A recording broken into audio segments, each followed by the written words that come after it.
Is this the Neon Crew podcast? No, it isn't the Neon Crew podcast. Is it hell? Nope, it isn't hell either. Actually, there is no hell. Although I hear West Michigan is getting pretty close. Oh, nice. Yeah.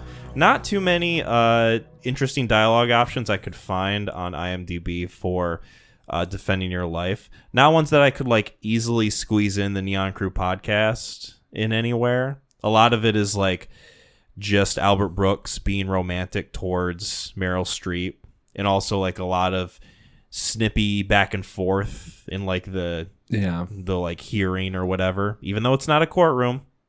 Just want to make that clear. It's arbitration. Yeah, exactly. Yeah. We're just going to review moments of your life. Yeah. Just like we're going to review these movies. Boom.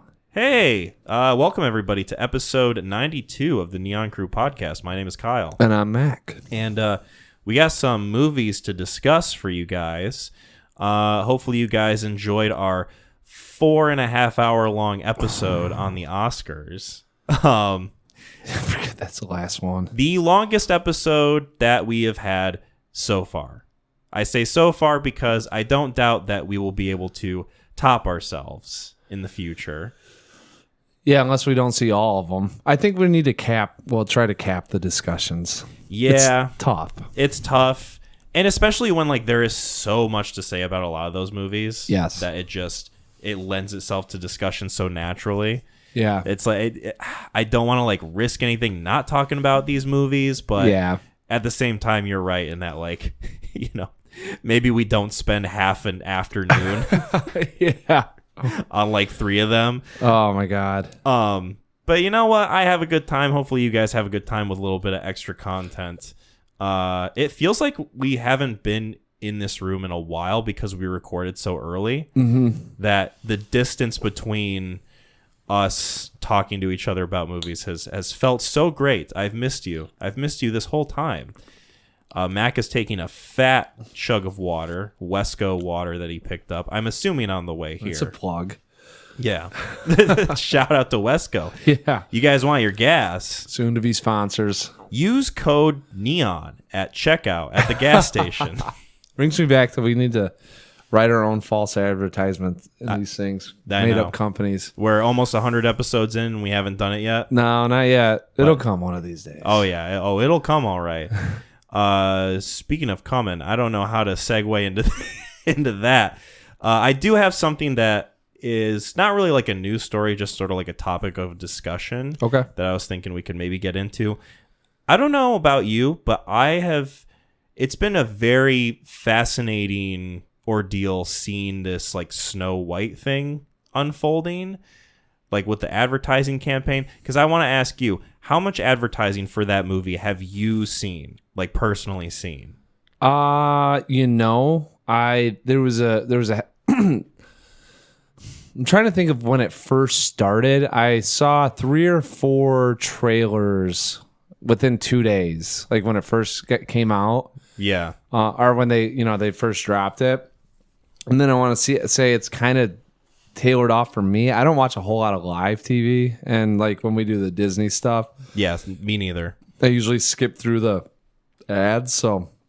But I did see it a little bit, like watching the March Madness kind of pop back up. I feel like okay. Yeah, I don't know. It's been long enough because I distinctly remember within the last couple days, like seeing the trailer for it, being like, right. Oh, it's been a minute since I've seen this. Yeah, and it was weird because I had maybe seen the trailer once in a theater, and then I feel like I don't really ever see it outside of discussions of like people dunking on the movie, like just kind of the negative press around it or whatever. Why is there negative press? Because Snow White isn't actually white. She's played by Rachel Zegler, who is of Puerto Rican descent. Yeah. People are assholes. They can't play folk music in Egypt, but they don't even speak English.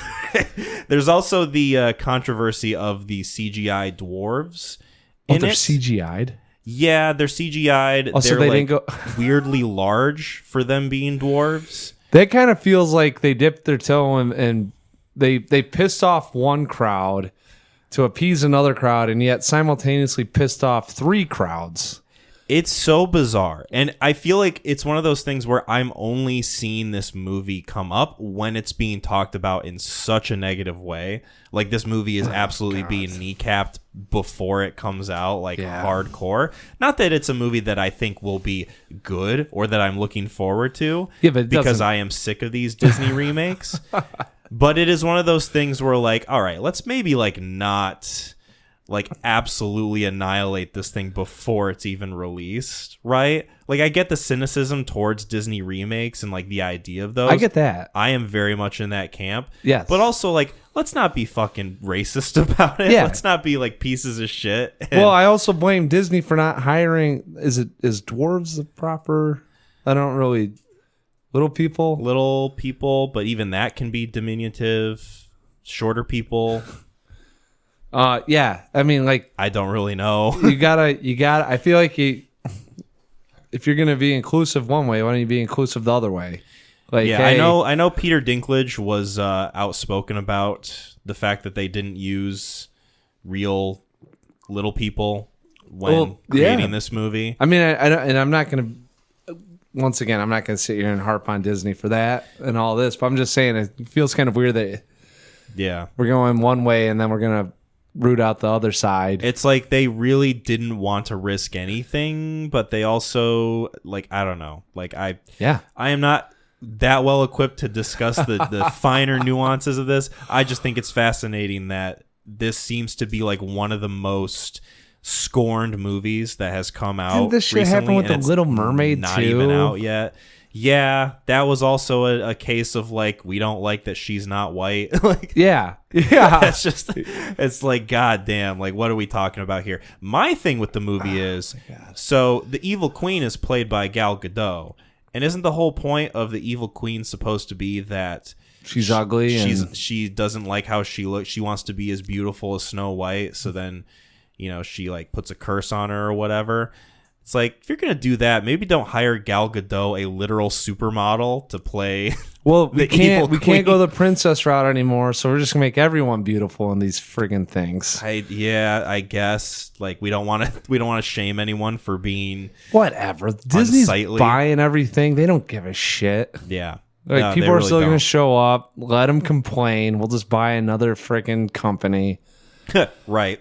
You know? Looking at you, Lionsgate. Yeah. John Wick, do you want to be a Disney princess? God, it's so stupid. I can't. Why don't we can't we all just like get on the same page of like, these things suck and they need to stop doing them? Right. It's like instead that, of being like racist about it. It's that meme of, you don't like the movie because you're racist. I don't like the movie because I don't like Disney. We are not the same. No, like, we are not. I'm exactly that meme. I'm completely content with them having a Puerto Rican gal playing the part. I didn't even notice it. Like, the only thing I noticed is that she's tiny and she has a square face. I think that from, you know, by all accounts, like the behavior, the like sort of like energy they're looking for with Snow White, it's like, I don't think it's bad casting. No, like, who cares? It's a kid's film, for Christ's sake. Right. And I was thinking to myself too, like, oh, maybe that's a reason I haven't seen much about the movie in a positive light, is because, like, I'm not a kid. I'm not the target demographic. I'm not sitting there watching Nickelodeon 25 hours a day. But at the same time, too, I was seeing stuff for Moana 2 and Inside Out 2 and, like, other stuff that was not nearly as being lambasted and negatively covered as this film is. No, They had it come out, and it's like, I think I recognize this movie. And then, you know, it's going, I'm like, Jesus Christ, another live action. It's like, I don't know how many more of these. Well, actually, I don't watch any of them, so I don't really care. Right. You know, that's another thing, too. Maybe I just need to get a platitude on these things, because I really don't give a shit. I'm like, they're going to make money. These movies suck. They just follow the same story. Maybe there's a couple changes here and there. Maybe Gal Gadot is going to turn ugly. I mean, that's my guess. Right. You know? So you're saying that we will definitely cover this movie in a future episode? Yeah, 250. Wow. Okay. We might be in our 50s by the time that comes out? Yeah, it'll be considered a classic. Oh, okay. Yeah, or it will be burned, depending on where we're going. Yeah. depending. We might not even be able to do this. Yeah. Freedom of speech is looking a little less free nowadays, but you know what? That's all I'll say about it. Yeah. Speaking of speech, Yes. boy, oh boy, a lot of good line deliveries in this movie that we're going to be discussing. I'm talking, of course, about Steven Soderbergh's Black Bag. Boom. I get this one, don't I? Yes, you do. And I don't think you'll be too unhappy to get this one. Am I right? No, I mean, it's... This is one you'll enjoy talking about? Both of them I enjoy. There's just not... Ooh. All right. Yeah. I don't... well, we'll get into it. All right. Black Bag. 2025 R-rated film. Ooh. No nudity, though. Hour Nope. 33 minutes long. 93 minutes. The horniest Scant. no nudity movie I think I've ever seen? Question mark? No. Although I did watch Near Dark the other day, and that is a horny ass vampire movie with like no sex or nudity in it at all. It's Teen just like angst. kind of more like just like drifter scum bum angst. Yeah, Bill Paxton. in that movie. Yeah, have you seen Near Dark? Yeah, once. I gotta. That's like one that if I had to rewatch it, I would not be upset. It is super hard to find. Yes. My buddy Drew and I had to watch it through back alley means because it's not streaming anywhere. Yeah. So unless you have like a DVD of it, it's like good luck fucking finding this thing. Trying to remember. Oh my god! I wish I could remember. I watched it at my parents' house. Yeah. I want to say it was like 10 years ago, something like that.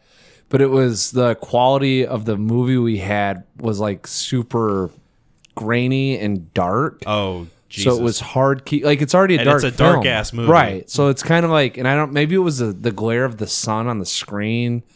Like, you know, the characters in the movie were like, the sun's too bright. Get it out of here, Mac. But I mean, it was, I've seen it. And I wish I could remember more of it. It was before I was like really getting into movies. Wouldn't mind it as a recommendation. It's just, might have to wait till it's a little bit more readily available for us. Whenever. Criterion. Yeah. All right. So Black Bag, the movie we are here to talk about. Yes. Directed by Steven Soderbergh, written by David Koepp. Yep. Is Soderbergh also? Oh, it's just Koepp. All right. I didn't know if Soderbergh dabbles in that. This is, I think, their second collab this year after Presence. Presence was one? Okay. Yep. Nice. Starring our boy, Michael Fassbender, as George Woodhouse. Comfortably placed towards the top of guys who are dudes. Yes. They might have got next. I can't remember because the X-Men stuff really... Okay. Well, he's a guy that's a dude. Yeah. It's in your heart. Gustav Skarsgård as Philip Meacham. Okay. I recognize him. Kate Blanchett as Catherine St. Jean. Tom Burke. Marissa Abela, probably. Bella. If I were a guessing man. The dude from that show is Colonel James Stokes. And then a couple other people that just trickle. Oh, Pierce Brosnan's in the sync too. I like how you said the dude from that show. You mean Bridgerton? Yes. I'm assuming that you recognized him from one of Jasmine's watching habits. She doesn't like Bridgerton. Outlander? What? Is she more of an Outlander? You're either an Outlander or a Bridgerton. She's a neither. Oh, she's a rare. Reality TV show junkie. So that's what we get. We don't really get into the shows. Unless it's Night Watch. And even then it's like, Pierce came back in this as Arthur Stieglitz. Mm-hmm. Hey, Stieglitz. One of the heaviest cases of and Pierce Bronson I think I've seen. Yes. I enjoyed his presence, though. Me too. So Black Bag is a kind of a, it's a spy drama, spy thriller. I don't know, kind of thriller. That's pretty accurate. Right. Movie starts out great, one take, right? With the tracking shot of Fassbender going through these just alleys, corridors to meet up with someone, and it's dropped on us right away that there's a spy, a mole in the company, right? And he's got a department within the M5, and I didn't realize that there's all these codes, for all these people that are in M5 or whatever it is. So he gets, hey, you got a spy in here, and here's the names, and his wife gets brought up. So next thing you know, we're at a dinner party, and we're talking. He says that, hey, I gotta figure out who this person is, and we get some exposition going through this stuff on kind of the characters that we're dealing with and their personalities, and we find out that Fassbender's he's a guy that can find things, and boy, they'd really have you believe, that it's the wife. They lay it on thick, and then things take a turn as they normally do in these spy thriller drama things, and we go from there. So, absolutely. Spoilers for Black Bag. Spoilers for Black Bag. This is one that when I saw the trailer in theaters, I don't know if you had a similar reaction. Did you catch when this trailer was playing? Yeah. Before. I saw the trailer and I thought to myself, this looks like a very interesting movie. It looks like it could be fun. The trailer is bad. The trailer's awful. The trailer is like not it lays it on way too thick. Yes. In my opinion. Yes. And it kind of like misrepresents the vibes of the movie a little bit. In my opinion. Like, I don't know if you felt the same way, because to me the trailer was very much just kind of like, it's gonna be like more actiony than, like, it's gonna be more like kind of James Bond than have you seen Mr. and Mrs. Smith? No. Okay. That won't be a recommend, but if you ever get to it felt like, so like Mr. and Mrs. Smith is fun. This felt like the serious version of Mr. and Mrs. Smith. From the trailer, and they laid it really thick. I mean, at least for me, it's the wife. Right. And so, like, as soon as I walked in and they lay it out that way, I was like, and I kept going, like, I don't think it's her. It's giving you the impression, and maybe this is like one of the few things the trailer gets right, of this sort of misdirect notion of, it's going to be like a conflict between the husband and wife throughout the entire film. That's Mr. and Miss Smith. And then what this movie ends up being is a lot more interesting than that. It ends up being like more of a serious clue, in that, like, it could be any one of these 5 people that Michael Fassbender is investigating. Yeah. Who knows if he's in on it too. Yes. So there's really 6 players that we're dealing with. And it's a very, like, kind of intriguing espionage, like, there's a mole, we have to find out who it is type of situation. Yes. That unfolds in a very intriguing and satisfying way. Yeah, I thought it was a really tight script. I mean, I really liked the way that it was written. I think the only thing that I didn't like is that it played out so fast. I can see that. I think this movie is so, like, to the point. Yes. But it's also giving a little bit of space for some characters, some sort of like relationship dynamic here and there.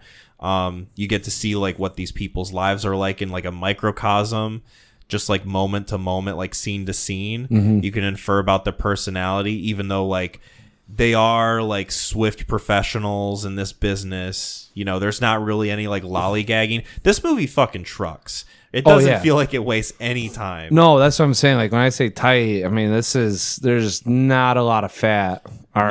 There's meat on the bone, but there's not a lot of fat. I mean, like, I don't know how you could clean this thing up any more than what they did without actually feeling like they hit the nail on the head. Yeah. 100%.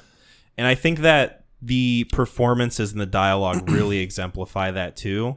It's not just like the story and the script or whatever, but just like the deliveries and the cadence that the actors give off in this movie. And I think that if you want that to be, like, really effective, you do get Michael Fassbender and Cate Blanchett for that sort of thing, right? Yep. It's funny that, those two are, like, obviously the most, like, prominent standout characters and performances in this film.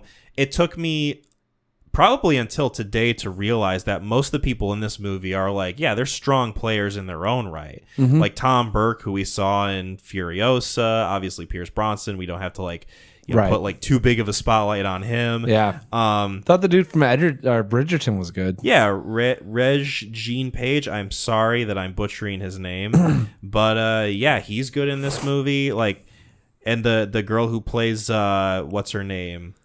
Clarissa. Yeah. Marissa Bella. Like, everyone in this movie, despite the fact that it's such a small cast, it's like, yeah, this feels pretty grand. Oh, yeah, Naomi Harris, too. Yeah, she's in... I don't know why I just recognize her from Pirates of the Caribbean.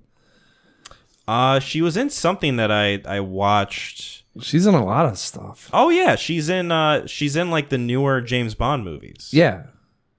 I think it is. She got nominated for Moonlight. It's funny that this movie has two prominent James Bond actors in it, given that it's a spy thriller film. Yeah. I'm sure Soderbergh was inspired by Bond in a lot of ways to make this movie. And then he's like, yeah, I'll use Pierce Brosnan. I'll use Naomi Harris. Why not? I really liked him in this thing. I thought he was a great asshole. Oh, yeah. You know? Just like a raging boss that's just like overbearing. And then you find out that, oh, yeah, he's even a more scuzzy piece of shit than you were thinking before. It's good.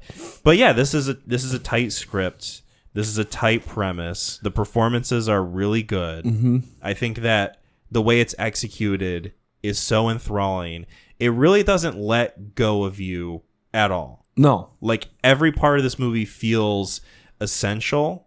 It feels like you're locked into it. Seeing this in a theater really helps too. Yeah. Like, I would imagine, like, this movie would probably be good on a watch at home, right? Get nice and comfortable. You're like, yeah, I want to watch a digestible spy thriller.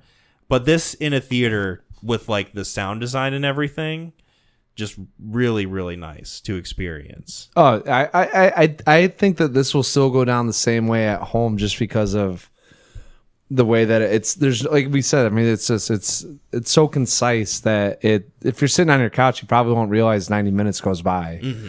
That's a good compliment. I mean, I saw 93 minutes. I was like, oh man, like, how are they going to wrap this up? I got to imagine that, you know, it's going to be either too fat or too fast. Yeah. Right. And I mean, I thought it went down rather smoothly. Mm-hmm. How did you feel about, because I don't really have too much complaints about this movie. I saw this with Megan, and she liked the movie, mm-hmm. right? It was fun for her. She told me that I couldn't understand half of what they were saying. Yes. Because of the way that the dialogue is delivered in a very like kind of hushed, sort of mumbly tone, because yes. it's a spy thriller and they're trying to be covert. But also, she said the accents were throwing her off, too. They were thick. I struggle with that stuff so much. I was literally, I held my hand up at one time, like, just thinking to put it on closed captions. Like, right. Like, you know. She's like, I wish I had subtitles to watch yes. this. And I didn't have that much of a struggle to, like, understand, not necessarily what they were saying, but, like, just sort of where the plot was going. Right. And, like, what they were trying to do. No, There were moments where I was like, what I wasn't entirely confident of what this character said. The dinner party scene, like, there are times like when they're doing their personal affairs and they're talking about things here and there that are tipping the hand on, like, mm-hmm. kind of like, you know, their personalities. Yeah, and that scene, it feels like the movie is trying to get you used to the way the movie chugs along. Yeah, and like I didn't know what they were. So when I think it's James Burke meets up with them at the bar. And hey, we're going over here, let's get a drink. And they're all kind of talking. I was like, man, fuck, this is, because they got the noise from the bar going on too, I think. Yeah. So it gets a little muffled. And then they get to the dinner party and he gets drunk. So he's trying to like slur and, you know, and I'm like, a fucking drunk, heavy British accent. He's a drunk British mumbler. Yeah. Who is just like absolutely exasperating his way through every sentence. And the other issue that I had that became like passable was he starts attacking, you know, Fassbender at the beginning. And it's all exposition to kind of give you a lead into Fassbender's character and why he does what he does. Mm-hmm. But I'm like, all right, if I don't know who Fassbender is yet, I don't know his hierarchy within the system of the British, you know, intelligence. Right. So this guy coming after him feels like this is almost repercussible, and yeah, there's some like animosity there. Yeah, well, and like you're in the British intelligence, and it feels like just the way that it's set up and how, like, what's going to play out if someone's going to die. Mm-hmm. Like, you don't get drunk at your boss's thing and start attacking him. Right. You know, and that's why I was like, all right, this is kind of weird, but still, I don't know what Fassbender is yet. So like, we'll find out. Right. And then you get to find out that they're kind of equals. Yeah. Once everything starts going, and they play the cards out well, that as things are going on, you understand their ranks amongst each other. Yeah. Because like the one chick was there that she did the drone shot to get, Blanchett on the thing. And it's like, I feel like she shouldn't, I don't even know why she was at that dinner. I was like, red herring or, and it does a pretty good job of kind of keeping you on like, all right, who's at the crux of this. Right. I like the way the script sort of introduces these characters having these casual conversations. It feels like the movie is kind of like dipping you into the water a bit, like letting you kind of like dip your foot into the pool of like, hey, this is going to be how the movie carries itself from here on out. Right now, the characters are talking about things that aren't super important, but get on board with what they're saying and how they're saying it, because this is what the rest of the movie's going to be like. Yes. So I think as far as like a script trick, that feels really smart, and it does feel kind of like David Koepp is at least a little bit aware of the fact that like, yeah, these are going to be like mumbly British spies that we're going to have like a bit of a hard time cozying up to, I guess, for lack of a better term. It's like we got to warm up to this before we like throw them in the deep end. That's why Tinker Tailor's Soldier Spy comes to mind, because I think that's not the first time I've seen that comparison made. I haven't seen that movie. Yeah, it might get recommended today. Oh. Yeah, like I was thinking about it. I was just like, that's why I was like sitting there. I was like, I'd be interested. I really would, now that I think about it, because this is like a type, the heavy accents don't help out, and that is one right there where I feel like it went the opposite way, where they took off, and if you don't catch on at the beginning, you're going to be really lost halfway through, And this one was, I had a fear that was going to happen, and they play it out just enough with what's going on with some of the personal lives and conversations that are happening with the exposition, that they give you these pieces to nibble at, and you understand what's going on. So if you do miss things, at least you're getting the key points of it, which is another thing I was like, all right, that's pretty applaudable for being a 93 minute, like that's a tight spy thriller. Yeah. Like that's it. To have that go on and to be able to keep up with it, it's not like pats on our back. It's good writing for him to give, at least let people continue like climbing the steps with them, if you will. So I want to ask you this. At what point in the movie did you kind of figure out that Cate Blanchett was innocent? Because I feel it's going to be different for other people, I feel like. I have my point, but I want to hear yours. It was so innocent. I want to say it was like the oh shit moment with Pierce Brosnan when Fassbender's like shaking. I was like, that's when I realized it was a double setup. Yeah. And even at that point, I was like, all right, I'm not sure who's like, and he plays into it too of like, all right, did she set, like, is she far enough ahead of him? Right.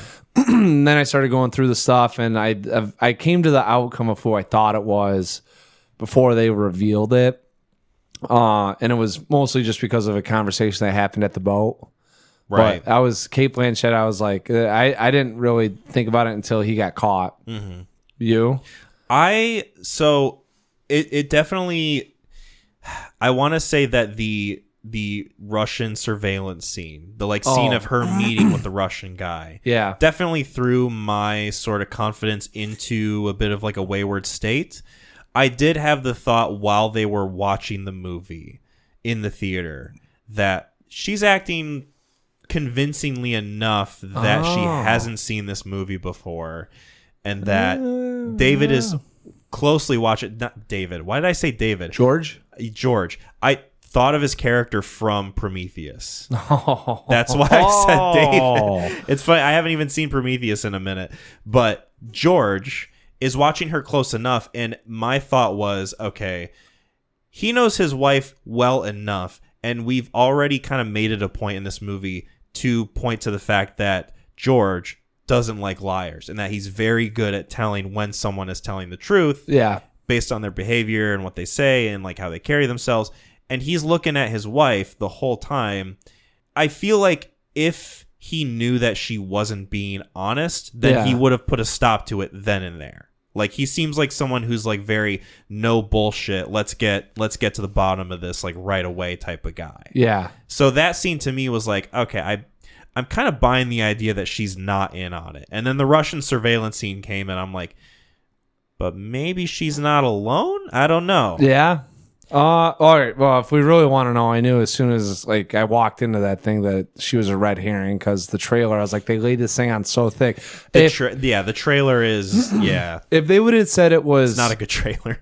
No, and it like I think if it was like a 2-hour movie, I'd have different thoughts. But I'm like 93 minutes. Like they're not gonna tell us it's the wife, and then in 93 minutes go, it's the wife. Mm-hmm. You know. So at one point, I mean, for me, it's more of like, all right, like is he? I think it's more so is he in on it? Right. And I thought he did a great job shitting like a dog. You know, like when he had to walk in there and oh my god, you know, like how. That performance is super fucking good. I like that whole scene. That whole scene, like the tension that's building. Yes. Him like figuring out alongside us as the audience, like, oh shit, it's like a double setup. Yeah, like, yeah. This isn't what I thought it was, but now it's even worse. Yeah, now I'm in on it, and now I have to find out who the rat is before I get turned in, you know, by... And then I think that's where it goes a little too quick for my liking, but also I did like that they started working like in tandem, like to make it a little bit more of like a romantic feel, you know, and like you could see how these two. It's funny because like the whole time their body language towards one another feels like a husband and wife that are on like not necessarily different pages, but they're a little distant, right? Mm-hmm.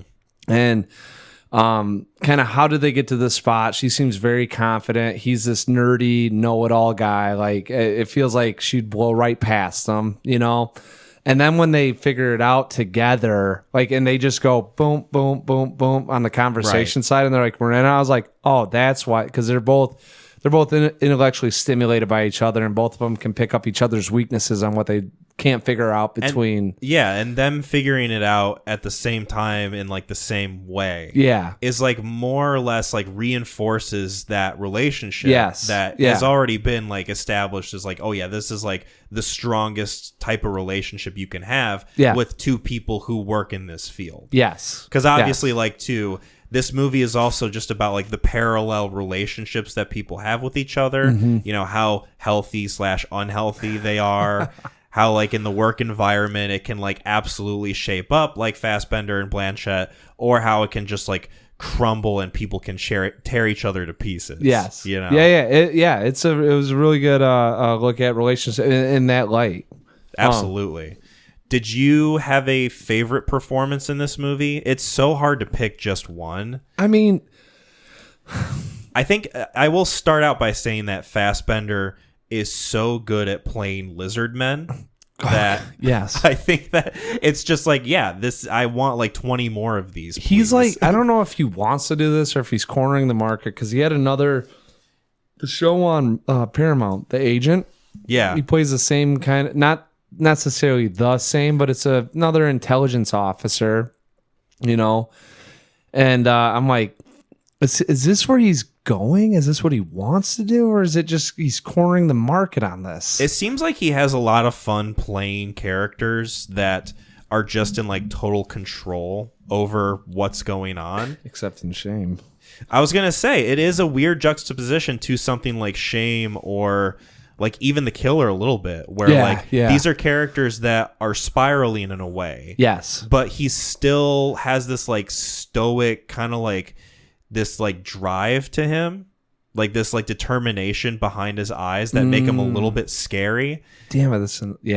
And it works so well in a lot of those movies. And in this movie, it's like, there's a good juxtaposition with like that kind of like practicality and pragmatism mixed with like the genuine fear and emotion you would get over, you know, fearing that your wife is in danger, fearing that you're going to be found out. Like this sort of, that's why I hesitate to call him emotionless in this movie, because he's not. He's someone who is driven almost purely by like he's preserving his relationship.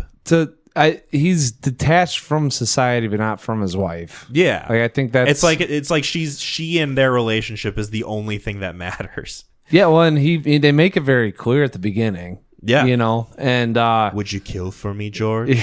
Yeah. God, her voice is like God. It's so deep, so dark. I love it. I mean, I was when the whole scene with the therapist came on, I was like, this. Yeah, it'd be very interesting to get in a conversation with that woman. Not necessarily Blanchett, but the type A personality that she was projecting. Yeah. She kind of scares me. It was a little. I felt a little intimidated. I was sitting there trying to think, like, I don't know if that it'd probably be 30 seconds and she'd be walking out. But I think she is sort of like. It almost feels like she's kind of meant to scare you a little bit. Well, I mean, they're intellectually overmatched, right? Yeah. One is very type A, one's very type B. And George, and the way he operates, he's calculated, he's cold. Everything he does is with precision. Mm-hmm. Whereas she is figuring it out now. She's very quick-witted. She understands what's going on. She has a very good sense of the world, and how things operate and how to maneuver, right? So, I mean, that's why I think that's why their relationship works so well. Is because it's a very good. It's peanut butter and chocolate, Yeah. I mean, they move off each other really well in this thing. Boy, I'd like to have that dessert. You know what I'm saying? I'm saying they're both hot as fuck. Oh yeah. I was about to say, so you're the third one in the bedroom. Yeah, you're the presence. I'm the jelly in the corner. Did you catch the different ways in which these characters are sort of compartmentalized based in their relationship? There's a line towards the beginning. I think it's either right before or right after the dinner party, like the very first scene. Okay. And Blanchett says something to the effect of, "It scares me how little you care about money." And Fassbender says, "It scares me how much you care about money." Yes, it's literally, I think it's right before the dinner. It frames the subtle differences of their characters in such a good way, and it sprinkles a lot about like her sort of like motivations and goals throughout this. Yes. Because she makes comments about Pierce Brosnan, about how she'll have his position one day when she's talking to the therapist. And I think she asks her about her mother, and she makes a comment about like when she was at her house, of like, it's clear to me you don't have to worry about money. And she says, well, I don't want to end up like my mother. Yes. And just like this idea that, yeah, she's like a little bit more motivated by like the materialistic side of it, whereas like George,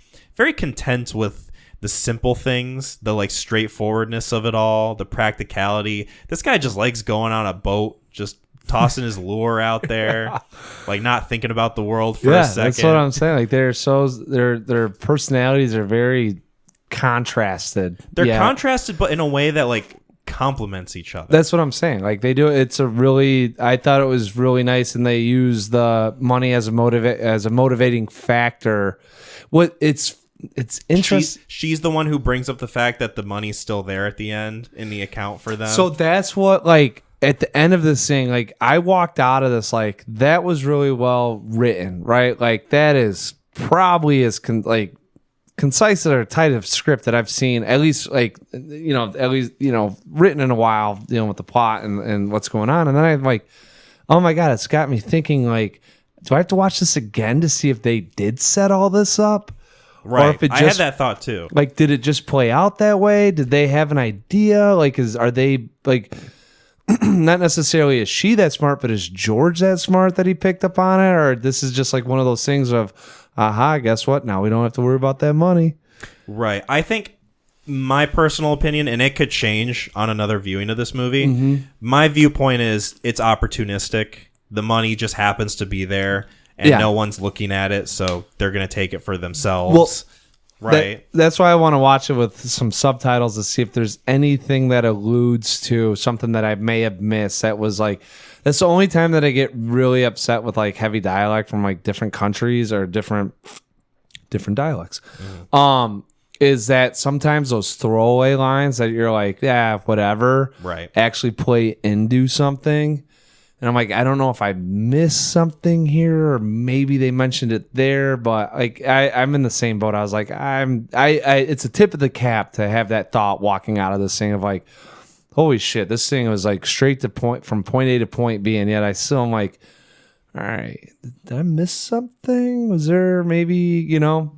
But I'm looking forward to when I can watch this again to see sort of like if I can figure it out without, you know, like trying to remember the fact that like, oh, at the end it's James who's responsible for all of it, and Kate Blanchett blasts him in the fucking head, which is a shot in the trailer, interestingly enough. Was it? Yeah, I forgot about it until she did it, and then I remembered, oh yeah, it's in the trailer where she like points the gun at the camera and pulls the trigger. Oh god. But there are scenes that I think back to and I'm like, yeah, you could probably like infer that it's him that's responsible for it. The fact that like he comes to George when he's on the boat and he's like, oh, by the way, your wife's being looked at, and also like she's the one who used these fake names before in like previous expeditions or whatever.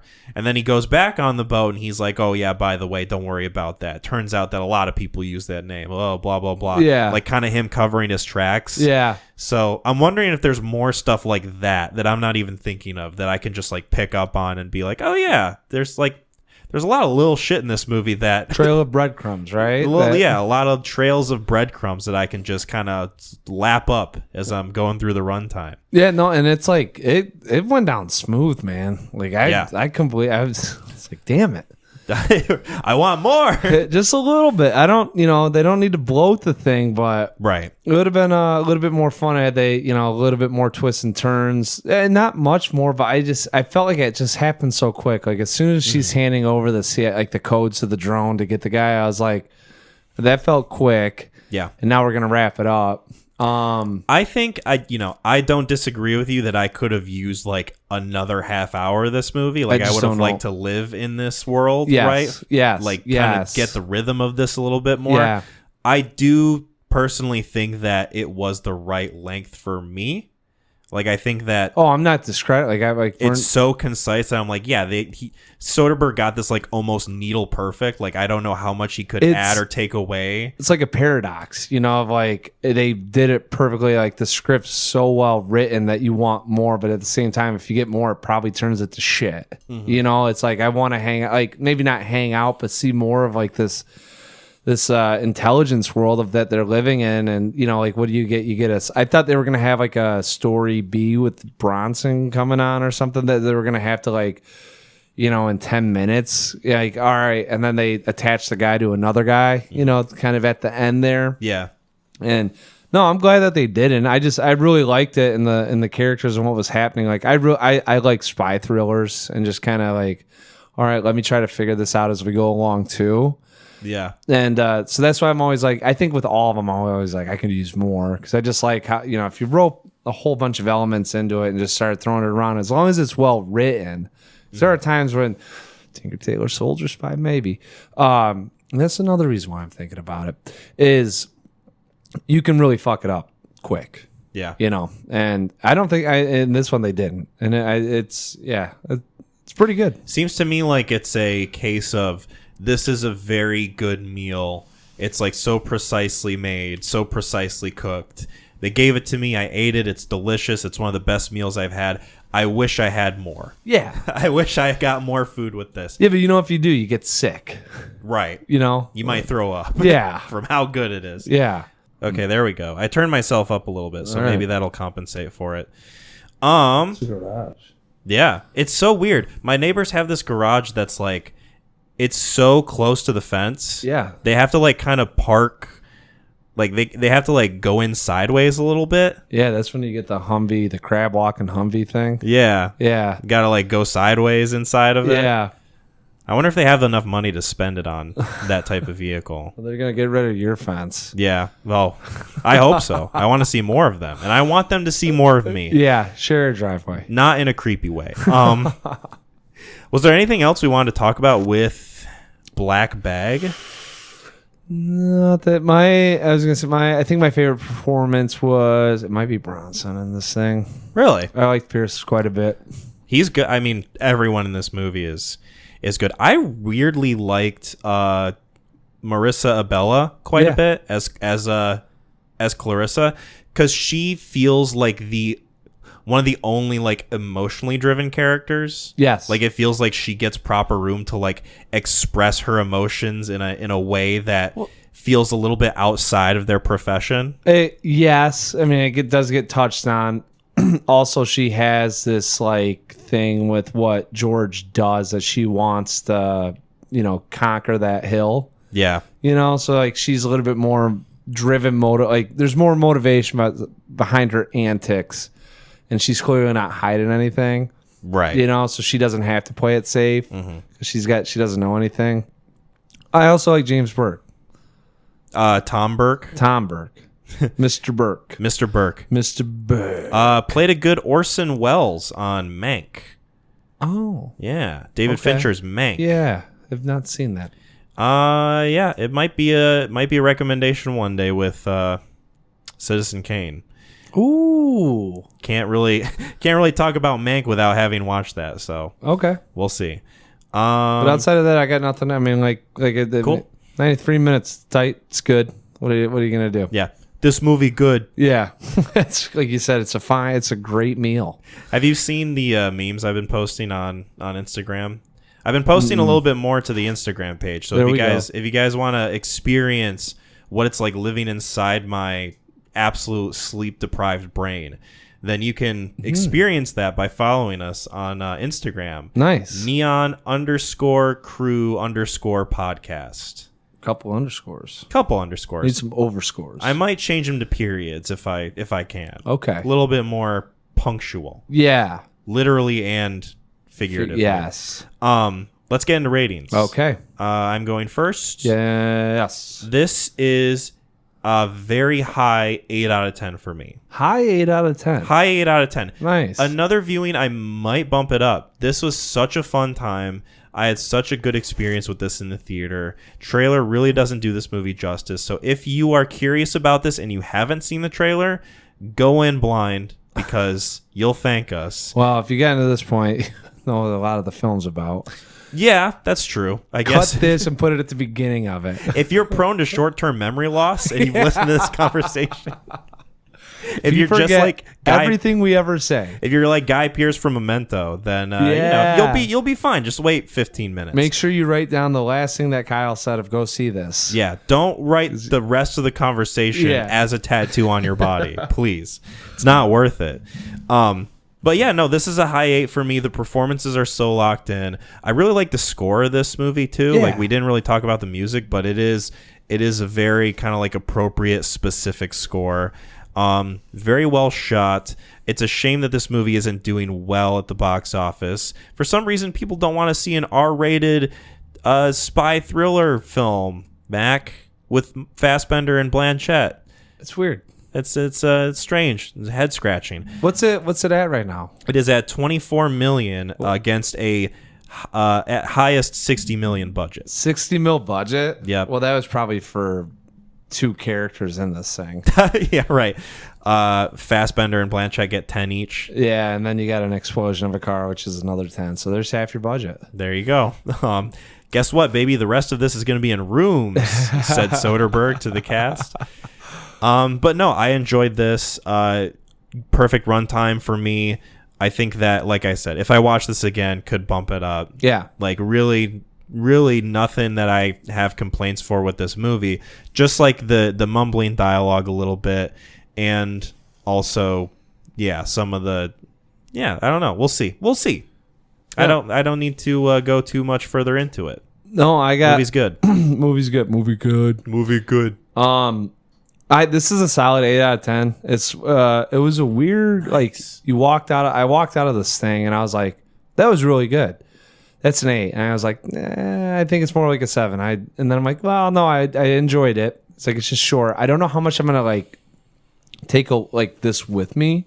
Mm-hmm. Like there's nothing incredibly memorable about this thing. So then it gets into like, all right, it's the value of the movie itself versus my feeling on it. And that's where I come up with an 8. Like, I think at the end of the day, if this hits Netflix, this will probably be an easy one as I'm scrolling through to be like, oh, Black Bag. yeah, I'm gonna throw that on. Nice. And just have it running and, being able to keep up and being able to watch the subtitles. This is a really good film. I'm not going to knock it. I mean, I think if there was anything more going for it in terms of,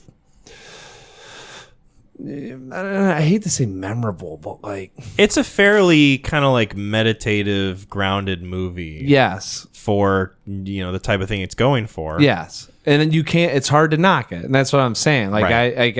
I the way that this thing's written, shot, acted, like it's really a 9 out of 10. Like the movie itself. Yeah. And I think that's what bumps it down for me. It is like, for me, so close to that threshold. Yes. That like if I sneeze in a certain way, I might bump it up. That's kind of the difference in our rankings sometimes are those things like you take the movie kind of like in a vacuum, whereas I'm like, all right, where's it going to fit in the zeitgeist of films for me? But yeah, I mean, no, this is a really solid 8 out of 10. And I think if anyone asks about it, I'd tell them to watch it and just be like, it's going to be shorter than what you think. Yeah. Which I think is usually a good barometer for watching film. Yeah. Go support this movie. See it in theaters if you can. Where do you, so Presents versus this? I prefer this.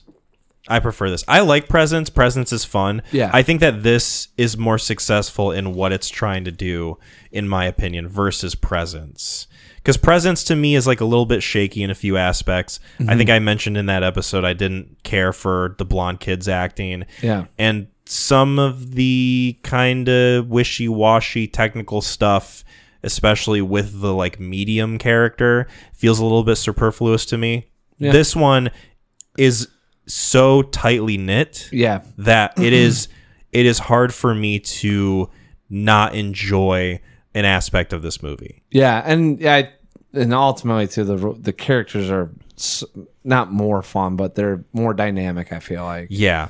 And that really helps out. Absolutely. Cool. Well, speaking of dynamic, some people live a dynamic life. Some people live a sad life. Some people live an angry life. Mr. Daniel Miller, he lived a life being afraid. But is that for him to proclaim, or is that for the judges to decide? Yes. We will find out in our discussion of my recommendation, Defending Your Life. Nice. 1991 romantic comedy fantasy film. So, yeah, let's get into it. Yes. This is Defending Your Life. It was written, directed, and stars Albert Brooks as Daniel Miller, a man who is a car salesman, right? I just don't know if I ever grabbed advertising on. Executive. There we go. Who I was he about is. to say. The only reason I'm thinking he's a car salesman is because he's in a car lot towards the beginning. Well, and he's talking. One of his speeches, I think he had to talk about a car company. Yeah, it's like a Ford conference or something. Yeah. So this starts out with Daniel. He's an advertising exec. He's got like a fairly okay life. He's doing all right for himself. He gets himself a gift. He's gonna buy a BMW. Gotta buy a BMW. It's a smaller BMW, but you know what? Oh man, look at that thing. The sales guy would rather have that car than the big one. You know what? Larry, you're an idiot. So then, Daniel is driving down the road. And he's kind of just like soaking in life around him, playing music, doesn't care who hears it. He's looking for his CDs. He drops some CDs in the passenger seat, and he's digging around for them. He looks up to find that he is careening towards the front of a bus. And the next thing we know, he's in these white robes, these like white clothes. He's in a wheelchair. He's being hauled down this long corridor next to a bunch of mostly older folks in the same kind of garb. You find out that Daniel has died and that he is in Judgment City, where he will be put, not on trial because it's not a court, but he will be put in front of these judges who will determine whether or not he gets to move on or if he goes back to Earth, reincarnated, and he gets to try again.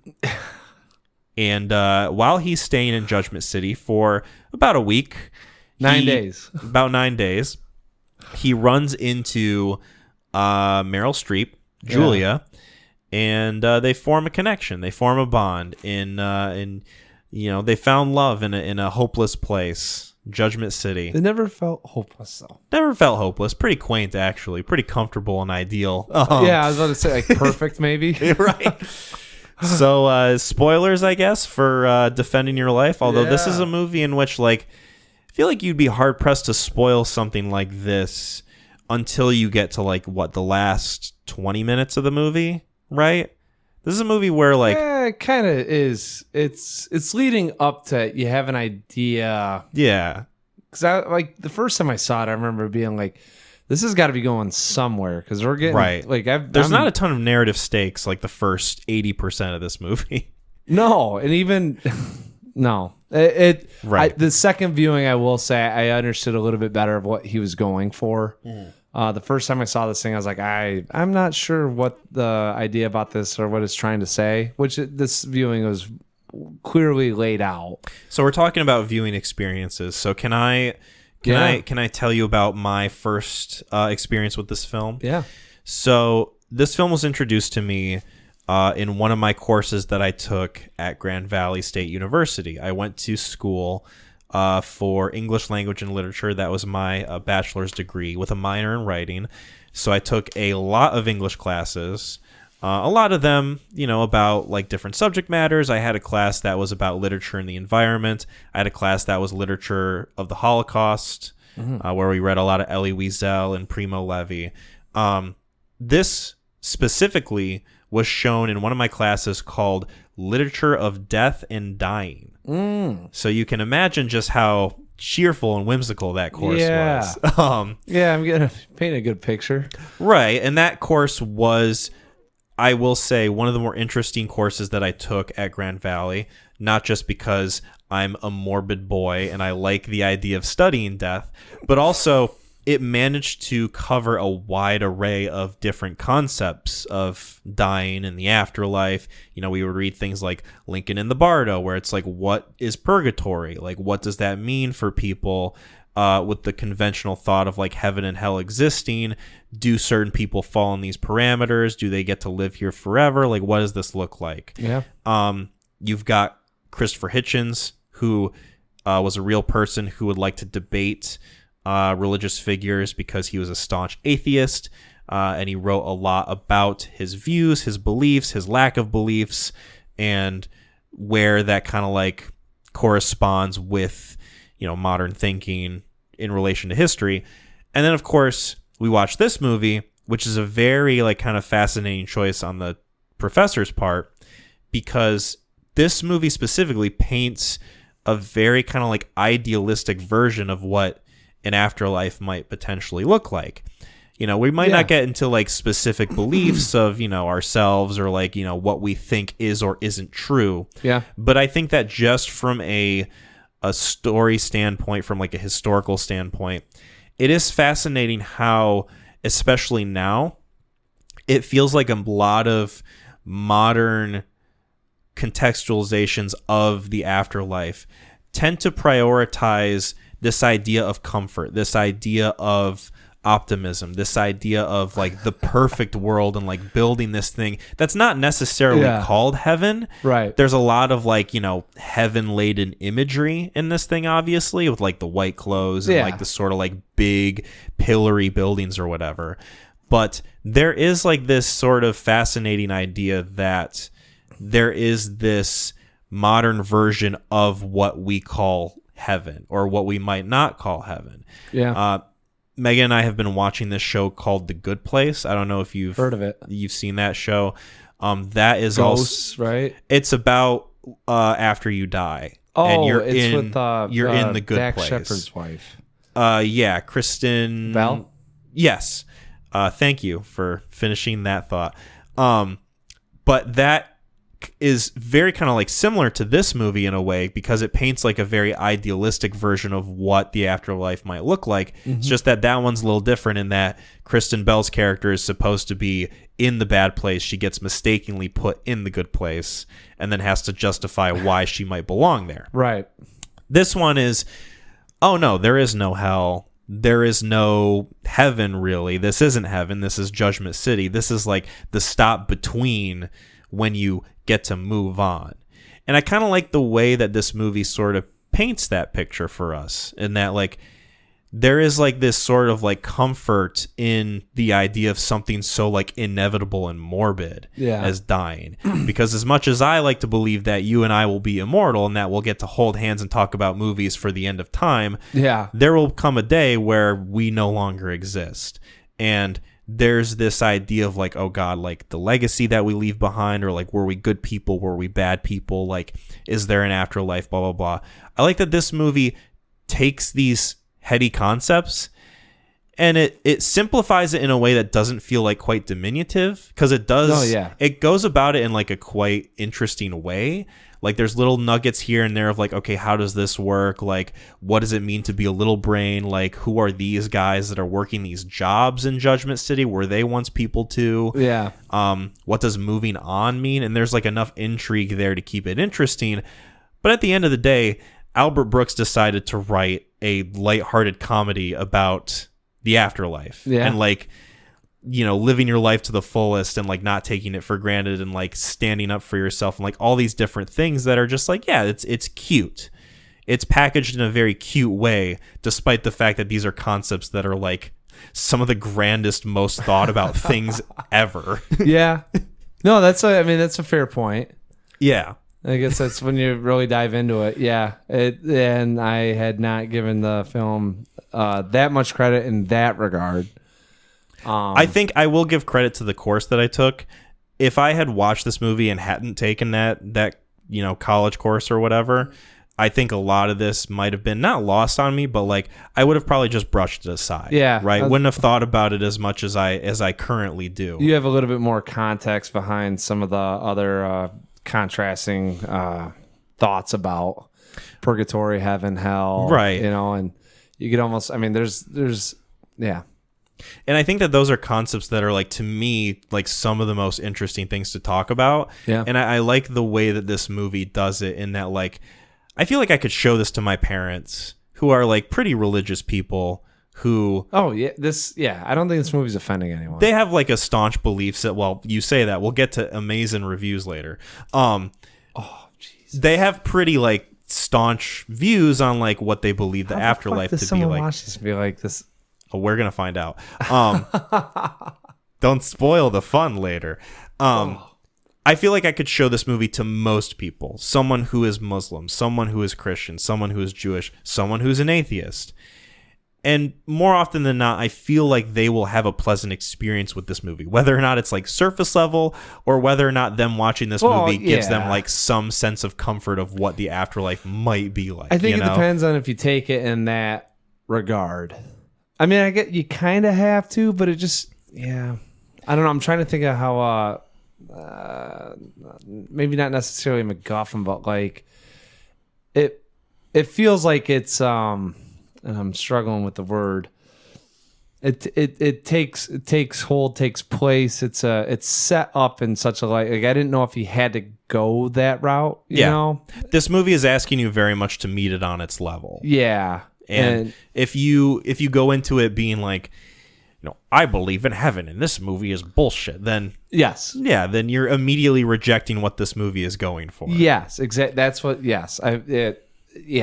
I mean, I feel like this could have been a futuristic movie where they're able to look back and do the same compatibility and like, hey, we're going to put you in prison, or, you know, change the stakes just a little bit. So, but no, it's an interesting line. It gives you something to think about when you go into some of these films that seem kind of surface level-y at the forefront of it. But and I do think, and correct me if I'm wrong, this is the only movie that Albert Brooks has written and directed, right? Possibly. I didn't do any research to look into it. I know he's been in more films. I think this was his directorial debut, right? I think so. And I say debut, it might be the one and done. You know, there was one thing I did read, is that he ran into Meryl Streep at a party and said, I'd like you to be the lead of my film. And she said, yes. Right. We can talk about that later. Because that in itself is very interesting. But he was working on this movie for like 2 years, trying to get this made.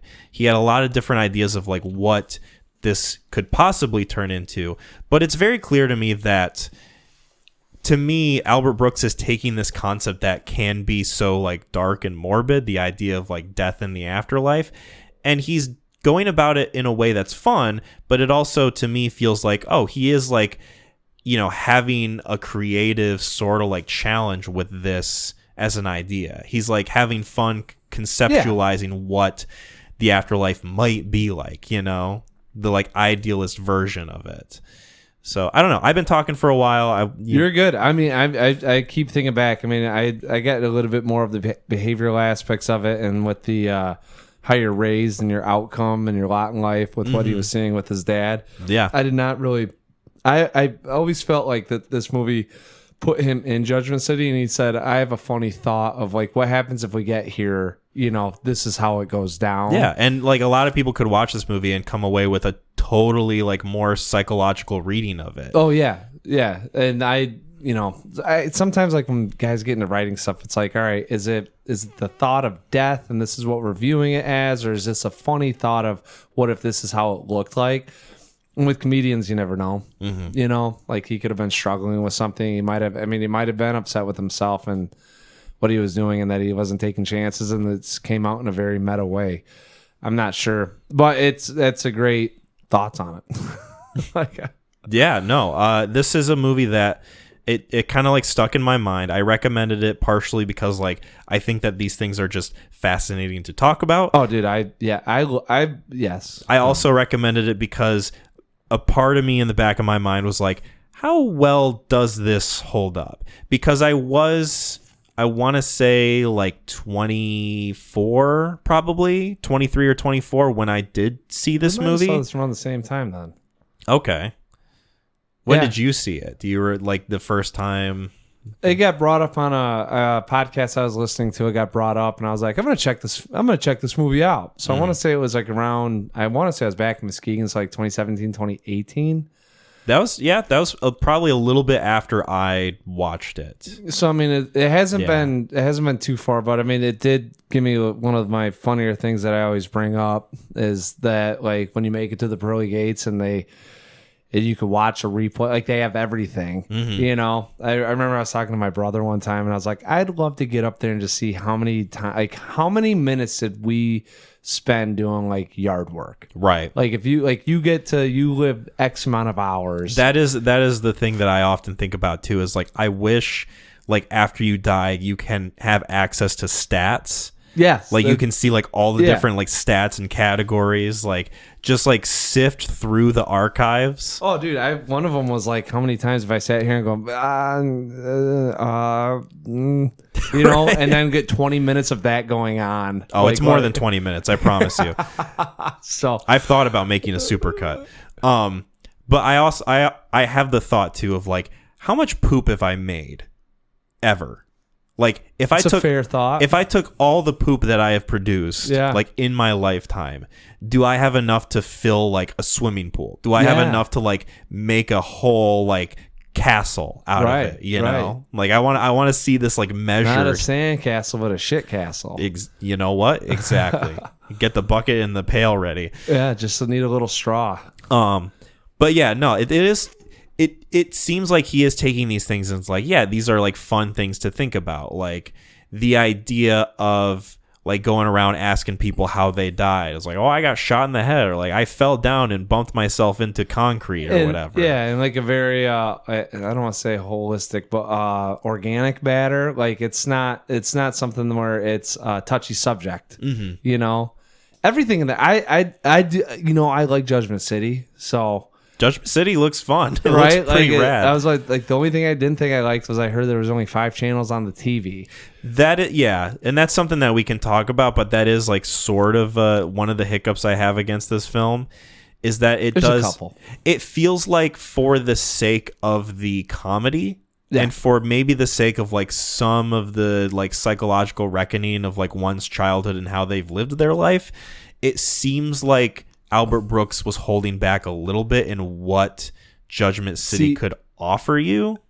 That's where I get into the like a limitation of imagination sort of thing. I don't know if I personally think that he is poking shots at the culture of the time and things that were happening at the time. It felt very Seinfeldian or like David. Absolutely. Right? Like if Larry David. Right? Like it feels like there are a lot of things that at the time it's very recognizable or you can relate to. And then like once culture or society or things like of the time, right? Once you get past the time, it's kind of not that funny. So I think like it was like, hey, you're in a hotel room, but remember when you went to a hotel room, you only got the free cable access and you had to get pay-per-view. Yeah, right? a lot of this stuff, it does, there are certain things that I appreciate about this movie just on a conceptual level that it touches on, where it's like, oh, Albert Brooks showed creativity in depicting the afterlife in this way. Yeah. And then there are a lot of other things, too, that just kind of feel like a wink and a nod and nothing more. 100%. This thing was... Like, oh, wouldn't it be funny if we had a comedy club and we had, like, the world's worst comedian in the comedy club? Like, doing stand-up? Like, wouldn't that be hilarious? That's what I'm like. There's a lot of that happens. Like, a lot of it is, it's kind of poking fun at the idea of death and, like, who we are as people once we get there. But also, it's poking fun at the culture of the time. And that's why I think this movie kind of... Right. We're going to have a gag where like one of the channels is the Weather Channel, but it's going to be the same exact weather every single day. Yeah. And it's kind of, I mean, I still got a chuckle out of it, but it's, it's, it felt that he's living in the moment. Yeah. It's a little too like wah wah sometimes. Yeah. It's like, okay, Albert Brooks, you clearly have like a comedic sense. Yes. But it's like, yeah, it is like very much of that time. Yeah. He, like you said, I mean, the creativity isn't, it's a very creative notion. It's just not overwhelming. Like he is gearing it up to that of the time's audience. Mm-hmm. Yeah. It is a little Seinfeld-y in how it's like. Yeah. Yeah. So no, I there are some good, there's some heady stuff in this. There's always the fun thoughts with it. I mean, like I really love that the memories. We'll get to the point of defending your life, because I thought that was a lot more interesting than what I had previously thought of what was occurring. Yeah, that is like one of the more consistently strong parts of this movie to me. Is like each time they're examining a piece of his life via this like kind of video sort of thing they have set up in this like courtroom, not courtroom kind of like space. Like I said, I think it's arbitration. Arbitration, that's a good word to use. Anytime those scenes were happening, I'm like, okay, I'm like fully into what this movie's doing. Yes. And it feels like the most locked in that Albert Brooks was in with this film, right? Like this is what I want to focus on.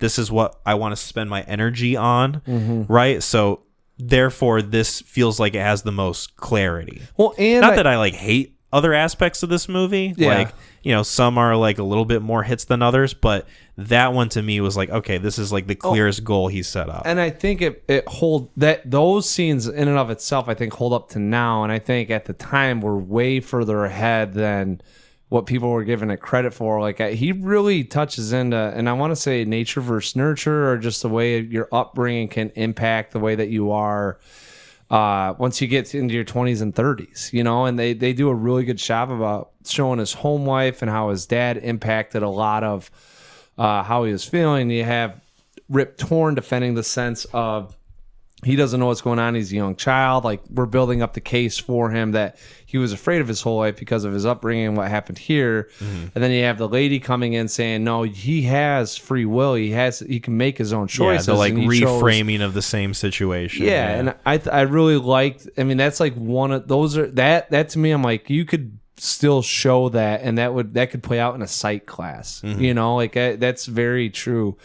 And it's a very compelling argument that, I mean, not to say that people have, but obviously, it turns into how much of are you going to blame it versus you made choices against that. And I appreciate that. And then, we get into Judgment City. The Meryl Streep aspect just did not. Unless you buy in, I think that's what holds this thing down. I was curious how you were going to feel about that. And I myself was curious how I was going to feel about it the second viewing, because I remember a lot about this movie from the first time I watched it. That one was like probably the haziest aspect. I'm like, okay, I'm going into this the second viewing. It's like I'm watching their dynamic again for the first time. Yeah. Well, you're looking at the main premise of it. Right. And then I watched their interaction. I'm like, oh, there's a bit of a reason why I don't remember a lot about it. Yeah. Not that I think it's bad.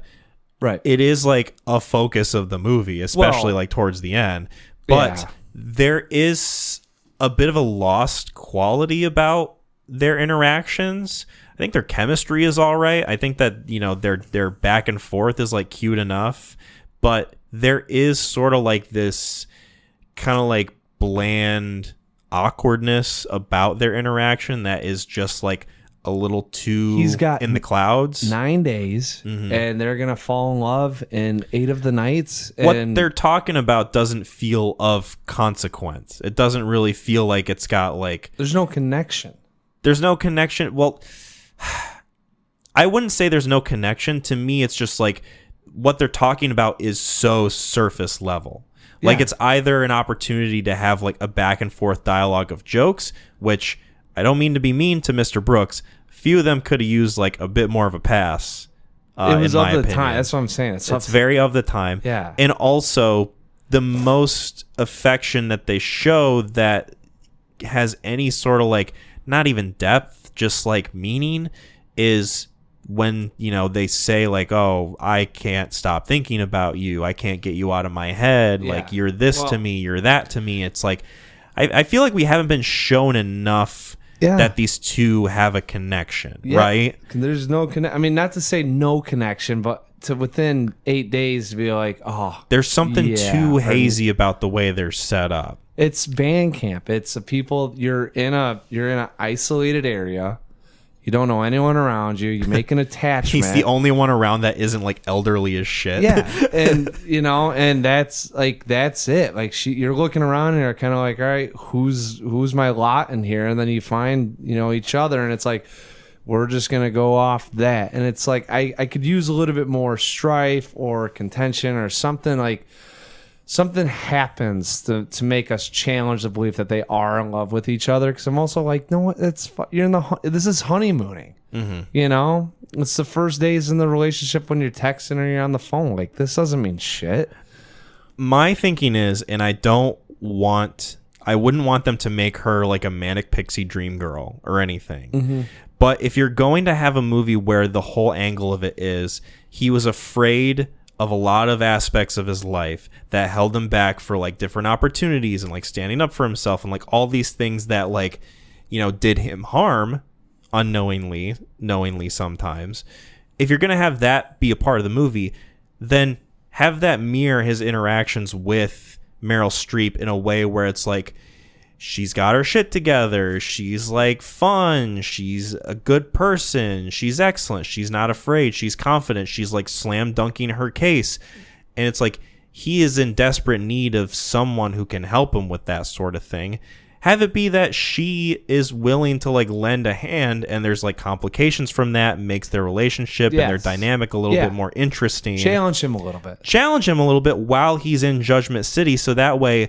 Yes. Because, like, otherwise, their interactions are, like, really cutesy, and, like, he is enjoying his time in Judgment City. It's like, you should. Well, you should. That place is perfect.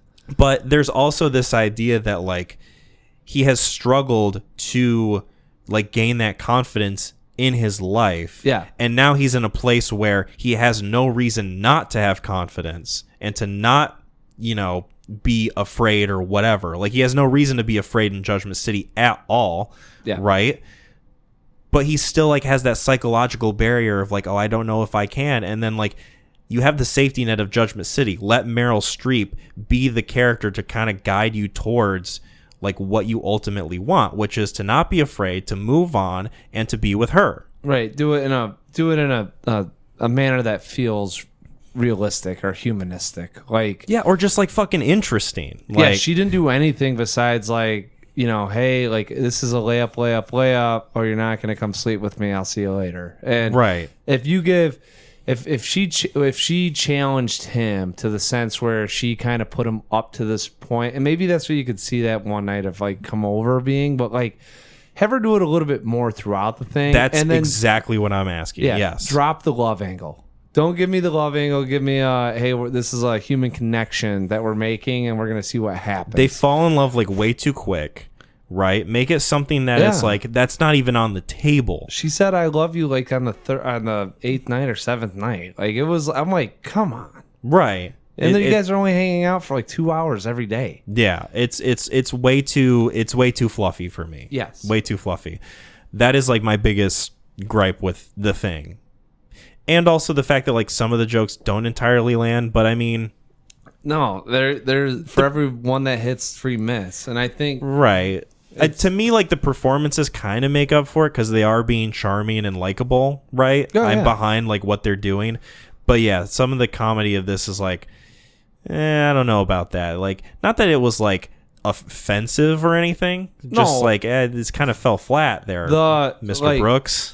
Sorry, Albert. Public speaking, obviously it plays into the fear, but the public speaking scene and the gas leak and him staring blindly is supposed to be uproarious, you know. Him on the snowmobile. Yeah, it was supposed to be like very slapsticky, you know. Like I think things that at like when you see it, you're almost like, oh my God, I've never been on a snowmobile. That thing looks terrifying. Oh, this is really funny. Mm-hmm. And then the public speaking aspect, like we go on TikTok and see people talking in front of crowds all the time. So like I'm sure it's still a fear. It just doesn't strike us as a fear anymore. Yeah, some of it feels a little too tied into like, oh, this is like an Albert Brooks movie. So we're going to have like these moments where it's like, oh, it's funny watching Albert Brooks on a snowmobile. It's funny watching Albert Brooks have stage fright. Yeah. It's funny like watching Albert Brooks.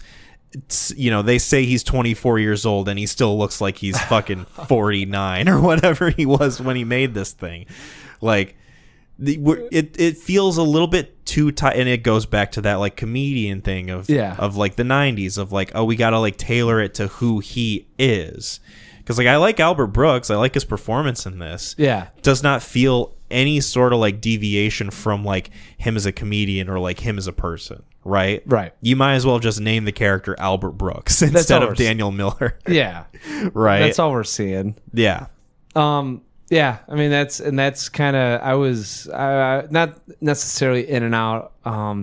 It's actually funny because the parts that I watched before and like the ones I didn't care about, I really like them being in Judgment City, not necessarily hanging out with Marilyn Monroe, but like just their interactions and going around and kind of the unbelievableness of everything that they.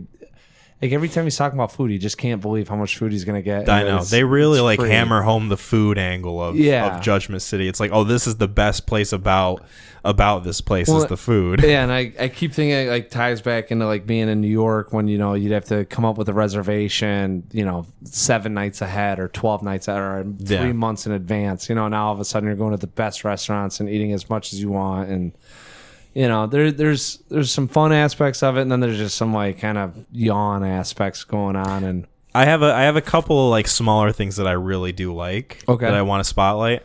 One of them is the fact that most everybody around him is elderly. Yeah, because like, you know, most of the time you die of old age, at least if you're in that part of America or whatever. Mm-hmm. Like, yeah, it's just funny that he's surrounded by old people. Yeah, and also.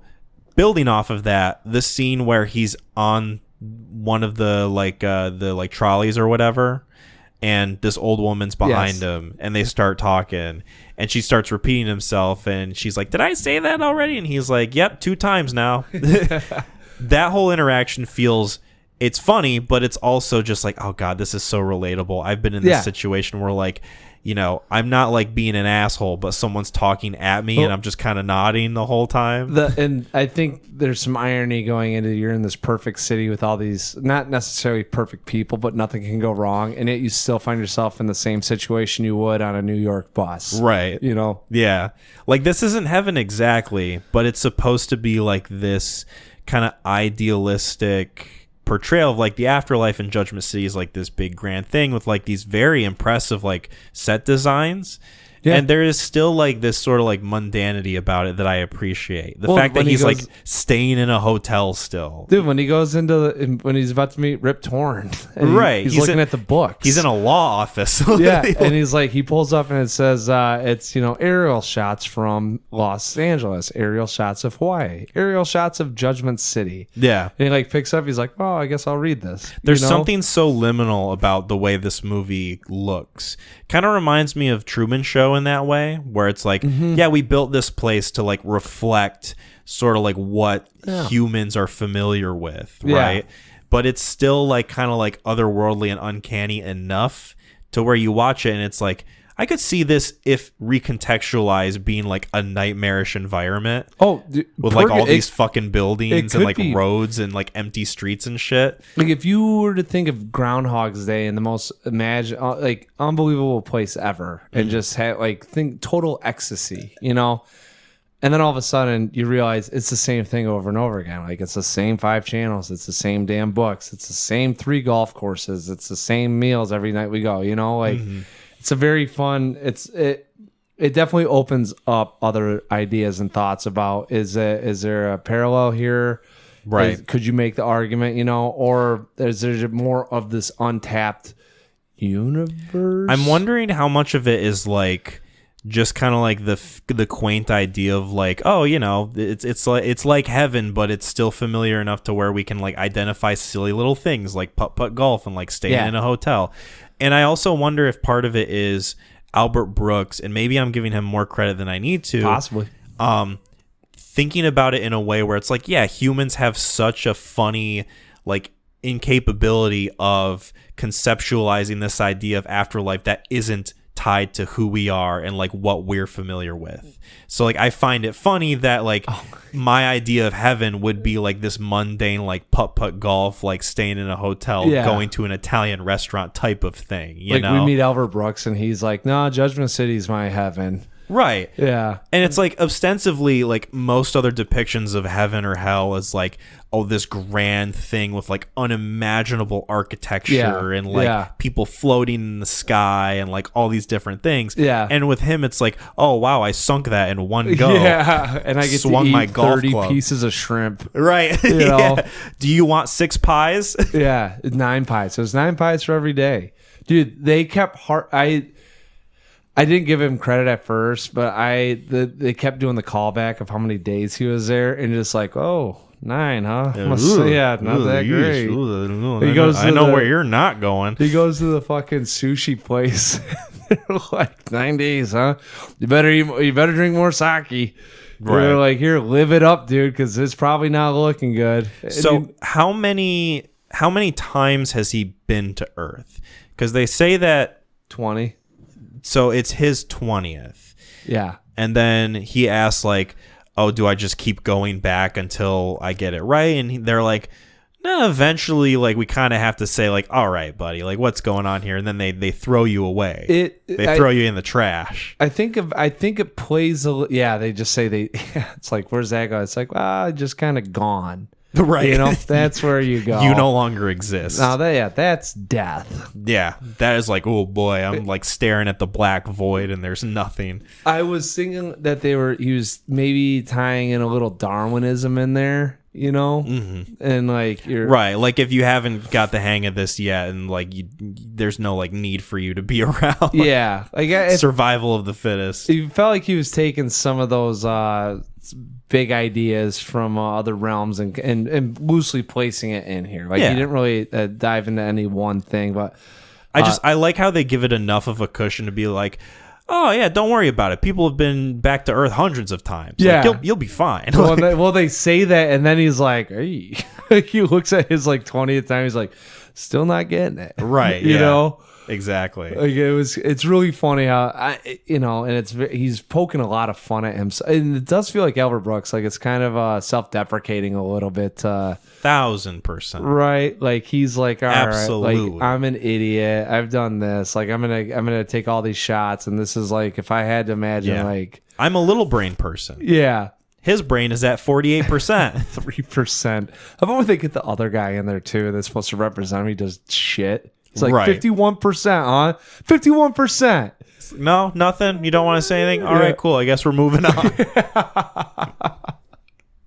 And it's like you're watching it thinking to yourself, like, is he inadvertently making it better by not showing his video, or is he just kind of sitting there being like a fucking idiot? Yeah, and who says he's at 51%? Oh my god, yeah, I was just about to say, and it gets into Oh God, yeah. Maybe it'll come back to me. No, It was so fucking funny. Would have made this movie even funnier thought, and I can't remember. Oh man, movie gets bumped up a rating. Yeah. I guess you'll have to scrounge around for that one. So can I give you some context as to the production of this film? Yeah. I don't know how much you read, but I read a little bit after this, and I got a little bit of idea. Also, it seems like Albert Brooks was very, I don't want to say maniacal, but it felt like he took it personally when people did not help him out. So there was the idea of like, all right, who do I get to play Julia, the love interest character? And he said that he approached Meryl Streep at, I think, a party or something, and was like talking to her about it. And he recounts the fact that he was very scared to approach her because he thought, oh my God, this is Meryl Streep. This is like the greatest actress of all time, the most prestigious like performing artist I've ever like come across. I'm going to shit my pants and like fart out of my butthole. Like, this is going to be crazy. And then he gets to know her, and he's like, oh yeah, it turns out she's just like an average. He like keeps using the word average as like, not like backhanded, but it does feel like he's poking fun at her a little bit. It's probably more of like, I put you on a scale and I found out that you're just like everyone else. Yeah, he's like, oh, you're just a person. You're just like a normal, mundane person. That's awesome. And she's like, oh, cool, thanks, but charming words, Albert. Yeah, I appreciate it. Thanks for the shout out. That's why I married Cazale. But that was how he got Meryl Streep, is just like, just talking to her out of the blue. And then another interesting factoid about this is that he was going to end this in a much different way. Did you read about how he was thinking about ending this movie? I did not. So he was thinking about incorporating reincarnation into this, because there is like the idea of reincarnation in this movie. Oh yeah, big time. Like, especially when like they go to I forget what they call it. It's the House of Memories or Memory Hall. The House of Past Lives or something. The Hall of Past Lives. That's what it is. The Hall of Past Lives. And you get that little comedic scene where he's like looking at himself running away from like a dinosaur or something. But this movie was going to end with him, failing, not getting to move on. He has to go back to Earth. It was going to end with him being reincarnated as a horse. Oh. Which I'm glad they didn't end it that way.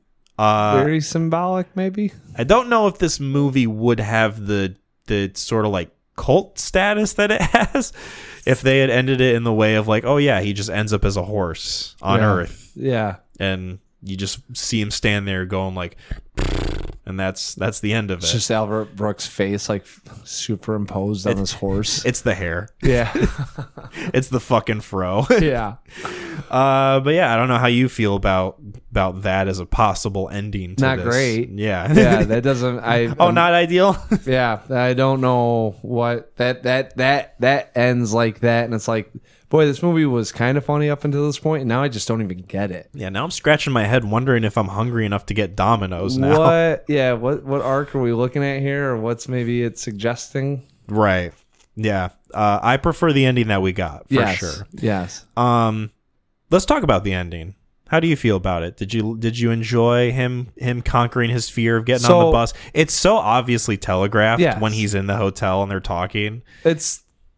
Well, and he says like, I'm just worried, or like whatever he says, instead of I'm afraid, like he stops himself. Yes. And then I'm looking at this scene, not even including like the time I'd seen this movie before. Yeah. But even if I hadn't, I would have still gone like, oh, they're going to use that against him. Like they're going to show this as a video later because he has one more day, and they wouldn't not do that. Let's just think about the movie as a whole. There's one of two outcomes in my head. Well, I guess one of three now. One, he becomes a horse. One, he gets with Meryl Streep, which is the only thing that they've really built up to, because everything else, not to say it's definitely not superficial. The first time I saw it, I'm like, there isn't much weight behind this besides examining your life, right? Mm-hmm. And what is that? That's another, is that Socrates that said that? Or Aristotle? I believe it was Bill and Ted. The unexamined life's not worth living, So I don't know. Like, unless you're going that route, which seems way too profound for this film, like it's Meryl Streep or he stays in Judgment City. So it's kind of telegraphed, like as soon as you start getting the love interest involved, that either they get together or they don't. Because outside of that, there is no repercussion for Judgment City because it's just a stepping stone. Right. You know? So the ending to me is like, it's whatever. Like it's so played out and telegraphed. And that's why like this film is really like a comedy. I mean, at the whole. Yeah. I guess that's why I'm a little bit more, I'm astonished that there's so much more that can be taken away from this thing in terms of the, like what we talked about earlier. Right. It's fascinating how like this movie introduces concepts, whether inadvertently or inadvertently. Right. Yes. Where it's like, oh, this has like a lot to say about like what we think about death and like the afterlife and the like modern recontextualization of like what it means to die. Yeah. And then there's also shit in this movie where it's like, yeah, we're just going to have Albert Brooks run on the bus and yell, "I love you, let me on." That's what I'm saying. Like and he wrote the thing. So I'm wondering if he was just like, hey, these are all funny thoughts. We'll just lump them together, you know, but then people pick it apart and they look at it. And I think there's more of the idea surrounding the film itself than what the film was going for. Yeah. But like it accidentally stumbles into something that has more meaning. Yes. Which I don't think it like ruins the way I view this movie. No, dude, everyone comes up like that's an original thought he had. Yeah. And it's nothing against him. I just don't think it was intended to be very philosophical. Right. Like I don't think when Albert Brooks was making this movie that he thought, oh, this is going to be shown in a literature of death and dying class. Yeah. Like, in like 2016. That's what so, and that's where I give a lot of kudos to this film. But in terms of the film itself, with like where it went and some of the things that were going on, at least on this viewing alone, I was like, all right, it's a little bit more dated for me. I'm glad you brought that up, though. It makes it a little bit more profound, you know? Yeah, I do what I can, you know. Yeah. I might be doing a little bit more lifting for this movie than it otherwise would have had, but this is still a good. It's still fun. I enjoyed this movie overall. Yeah, this is viewing. It's a very good ice cream cone, and I don't think the ending. It's telegraphed. I don't think it knocks it down any because you really can't go any other direction than what it did. So it's almost like a kind of golf clap or snaps for it doing that. Because like you said, it could have turned into a horse. Yeah. And then where are we at? Right. You know, a big old like horse fart. Yeah. Let's not get too far away, Albert. You got something that's halfway decent here. All right. Yeah. Let's just wrap it up. Don't do anything else. It makes me wonder why this is the only like film he has directed, right? Like I'm looking on, let me see. Yeah, it's hard to click on his name and like not have his acting credits pop up too. Hold on, let me see. I got this. Mac is doing our fast flash on the fly research for this exact question. Yeah, we're gonna get it. Oh, you know what? Letterboxd will tell me. Actor, writer. Let me see if I can do it this way. Oh, so he's directed a movie called Modern Romance, 1981. He's directed 8 films. With him and Catherine Harold. Okay. Why did I think this was the only one that he did? Am I stupid? Well, apparently. I don't know that much about Albert Brooks, so He directed a movie called Real Life where the tagline is just an American comedy. That's pretty great. Yeah, Real Life, Modern Romance, Lost in America. What's Lost in America? There's one that he directed called Mother, which he made after Defending Your Life. Muse, In Goddess We Trust. Yeah. Yeah, so I mean he's got a couple. I think this is the only one that really hit. Mother might have hit. Yeah.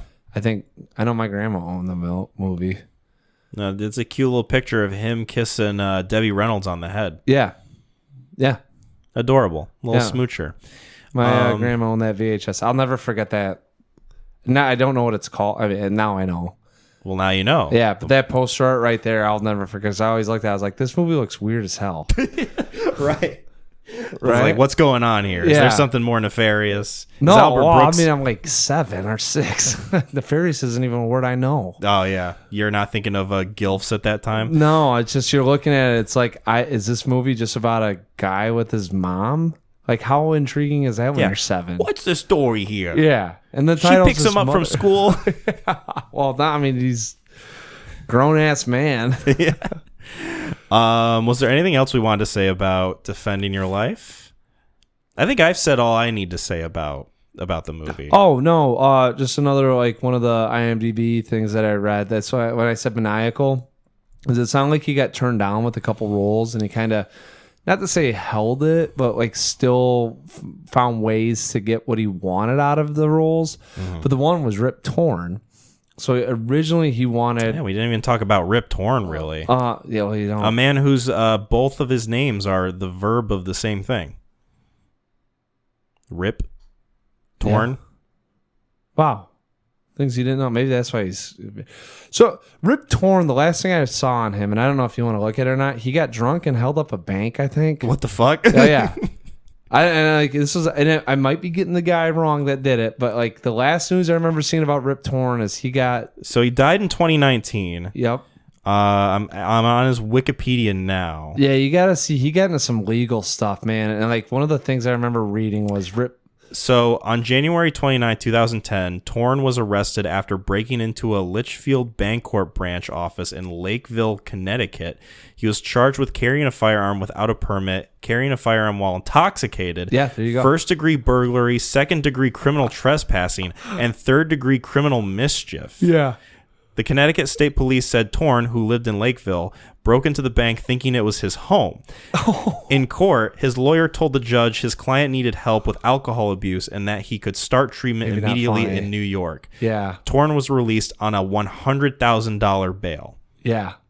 Okay, so yeah, I shouldn't be laughing about it, but that was the last thing I read about Rip Torn. Apparently, he's got a section on Wikipedia called On-Set Conflicts. Hold on.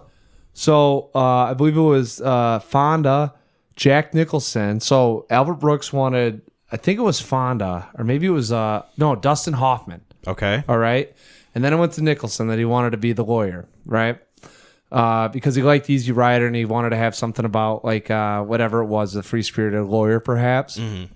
So Rip Torn was actually hired on Easy Rider before Nicholson got it. Rip Torn got into it with Dustin or with Hoff. Oh my God. I don't think it's Dustin Hoffman. I'm trying to think of the guy's fucking face. He's in Speed. He's a bad guy in Speed. Oh, Dennis Hopper? Dennis Hopper. Yeah. So on set of Easy Rider, he was going to stab Dennis Hopper. Talk about two strong personalities. Holy shit. Right? So, yeah, you're thinking Blue Velvet. So he was going to... Baby wants to fuck. Yeah, he was screaming that at Torn. No. While he's getting stabbed. Yeah. So Torn went to go stab him. They let Torn go. Nicholson replaces Torn. Brooks gets denied by Hopper and Nicholson and finds out Torn was going to be on the set of Easy Rider, or he was on Easy Rider, and what he did, he fucking hired him to be Blue Diamond or whatever the guy's name is. Hey, when opportunity knocks. Man. So I'm watching this thing, and then the only thing I can ever think about is Rip Torn is him getting drunk and going into a bank. Like, I'm sorry. I thought this was my cabin. I normally am drunk off my ass and carrying a gun. Anyway, give me all your money. yeah, like that. Isn't that wild? So and then so the only thing I'd known Rip Torn for, and I hate to be going down my memory lane. Oh, you're good. This is interesting. Is from Dodgeball, in which he plays the alcoholic coach that's all disheveled. Yeah. So imagine Dodgeball comes out, and then the next thing you read is he's getting drunk, going into a bank with a firearm, thinking it's his house. Oh, so man. what was his on-set stuff? I mean, like that's the one I knew with Easy Rider. And like obviously he's a conflicted gentleman. I didn't know was any of that shit. I was just gonna say that I liked his performance in the movie. I thought he was decent. Dude, he's like a Men in Black. Like every time you see him, he's got like an old charm to him. Yeah, he's good at like kind of like elder statesman. Yeah, like a little bit goofy, but sort of like knows his shit type of guy. Yeah, like, rough around the edges, But yeah, he's always charismatic. That's how the police described him when they were arresting him. He's like, "Oh, this guy's a little rough around the edges." Well, hopefully, I mean, he had 9 more good years on him. Yeah, good. Well, hopefully. I'm hoping they were good. Yeah, I'm hoping he got the help that he needed. Yes. He was 88 when he died. So, oh man, he had a good run. I wonder if he's defending his life now. after that. I guess we'll see. Maybe, I don't know. Depends on if Judgment City is real. Albert Brooks might be God. Who knows? Was there anything else we wanted to say about Defending Your Life? No, it's a great. I mean, it's still one of my favorite premises. Though, is just being able to. What's it going to look like when you get into an awkward situation and bring that up and see if you get a laugh? Yeah, get a hearty chuckle or a bit of an eyebrow raise, like The Rock. No, you always just do the imagine being. You never say from Defending Your Life. No one will ever know what you're talking about. Exactly. Well, I mean, unless they're 40. Yeah. Maybe not. Let's get into ratings. Okay. What would you rate this film? This is second viewing. Brooks, I mean, they, like I said, like 1 out of every 3 jokes hits. I mean, I did get a chuckle a lot. The same token, you can kind of tell when it's trying to be funny and it's not. The idea of Judgment City, and some of the things that occur there, and just what a wonderful place it would be. I mean, I really like that, but like Telegraph storyline felt kind of shoehorned with, you know, like the ending and certain events needing to have happen for him to, you know, kind of overcome some of his obstacles. I originally had it as an 8. After this viewing, it's down to a 7. Yeah. But once again, this is a very comforting, comfortable, easy to go down. It's a nice dessert. Digestible movie. Yeah. Very digestible. I think it's more profound. Although it might make you sick with how sweet it is sometimes. Yes, I'd agree with that. A little bit more profound in terms of a comedy sake, though. Yeah, I think this movie offers, it's unique, and I picked it because it offers a lot in the way, whether intentionally or unintentionally, of just like thinking of these concepts in a modern way. Yeah. Kind of like juxtaposing a lot of like what we see now with stuff like The Good Place, or like I know there's a show called Omens where it like kind of deals with afterlife stuff, right? Where it's like, yeah, we're having like a new lens of something that is so like kind of like heady and dark and can like create this existential dread within someone. Yeah. And Albert Brooks is taking it and is like, yeah, what if we had some laughs with it? Yeah. Unfortunately for me, not a ton of the laughs in this movie land. I'm kind of with you in that like it's a comedy film where the comedy hits like maybe 30% of the time. And there was some stuff that I thought was amusing. There was some stuff I thought that was like pretty funny. But a lot of it is just like, it's a little too sugar-coated for my personal liking. Unrealized ideas. I feel like Judgment City could have been utilized a little bit more, but knowing that Brooks probably wasn't going for this in an existential, like, thinky way, more of just like a haha, wouldn't it be funny if I died by getting hit by a bus and I was in Judgment City type of way, then I can't really, fault him for it. Like I said, it's what you kind of want to dig from the concepts that present themselves to you. So I had this at an 8 the first time, kind of like you. I bumped it down to 7 as well. Nice. It's going to sit comfortably there. Not in a huge rush to rewatch this. Although if I ever wanted to feel good about dying, then maybe I could throw this on. Yeah, I think, or if you, that's actually probably the only time that you'd do it. I'm trying to think of I'm just going to throw on Defending Your Life. Right. Well, it's a good comfort food for that. Speaking of comfort, I think I'm going to take comfort in knowing that we both like this movie a lot more than others. Of course, we're going to get into a segment I like to call Amazin Reviews. That's right. We're going to go over reviews of Defending Your Life from Amazon's DVD page for this film. And we're doing something a little bit different. I'm only focusing on the negative ones. Because the positive ones are like, yeah, I like this movie. Good movie. Funny movie. I like Albert Brooks. I think it's quaint. I think it's fun. Yeah. The negative reviews are really where the juice is flowing. So you're just reading the reviews? Well, I'm reading them, and then we're going to, talk about them. Yeah, we've done this before. Yeah, I forgot. I thought there was this is where I had to guess what one, but no. Yeah, this is it about? No, are they talking about the product or are they talking about the movie? Exactly, and this isn't a game. This isn't like I'm not going to make you guess. Right. It's just like us kind of like let's have some fun, having some fun with this. So this first one is from Julie A. Is it Meryl Streep? Her name was Julie in the movie, or Julia. Was it Julia? Julia, I think it was Julia. It might have been Julia. In fact, I am Julia. Yeah.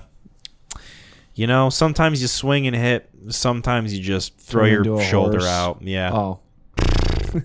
Just shitting on the grass. This is from October 2023.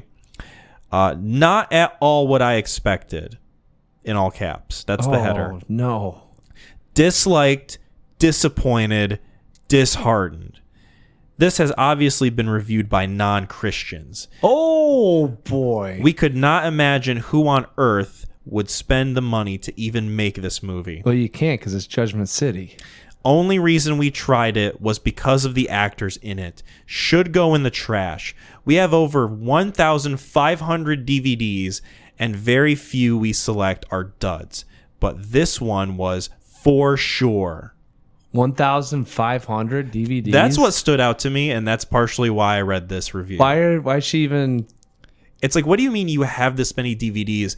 Have you not seen this movie? Did you own it but just haven't thrown it on yet?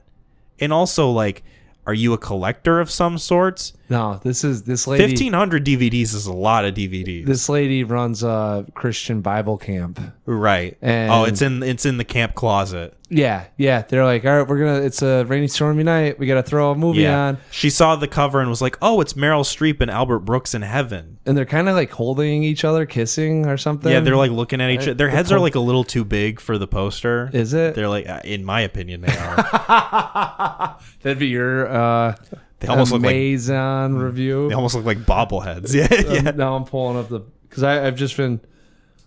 Yeah, look at the poster and tell me whether or not you think their heads are too big. You know what it is? It's the scaling because of Judgment City behind them.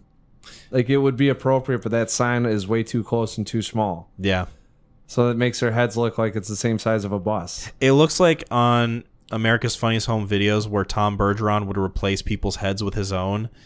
And like it's kind of like cartoonishly big. It looks like a cardboard cutout. Yeah. That's what it looks like to me. She said they have the 1,500 cases of DVDs? It just says 1,500 DVDs. Oh, so maybe they didn't get to see the cover art. Because I don't know how you look at this. Oh, maybe. If it's like a camp thing, then they might just have like a blank case. Oh, and then they just see Defending Her Life and see... Yeah. It's so... Yeah, you even... They're like, oh, is this like a case for Jesus? Defending someone's life, a sinner's life? And then it's like, nope, it's Albert Brooks being goofy. It's so weird that like you'd get into that's bullshit from a religious crowd. Yeah. You know? I like it. How does that offend... whatever. Well, let's keep going. Yes. This one is from Linda, July 2016. These are the same people that are talking bad about the Snow White movie?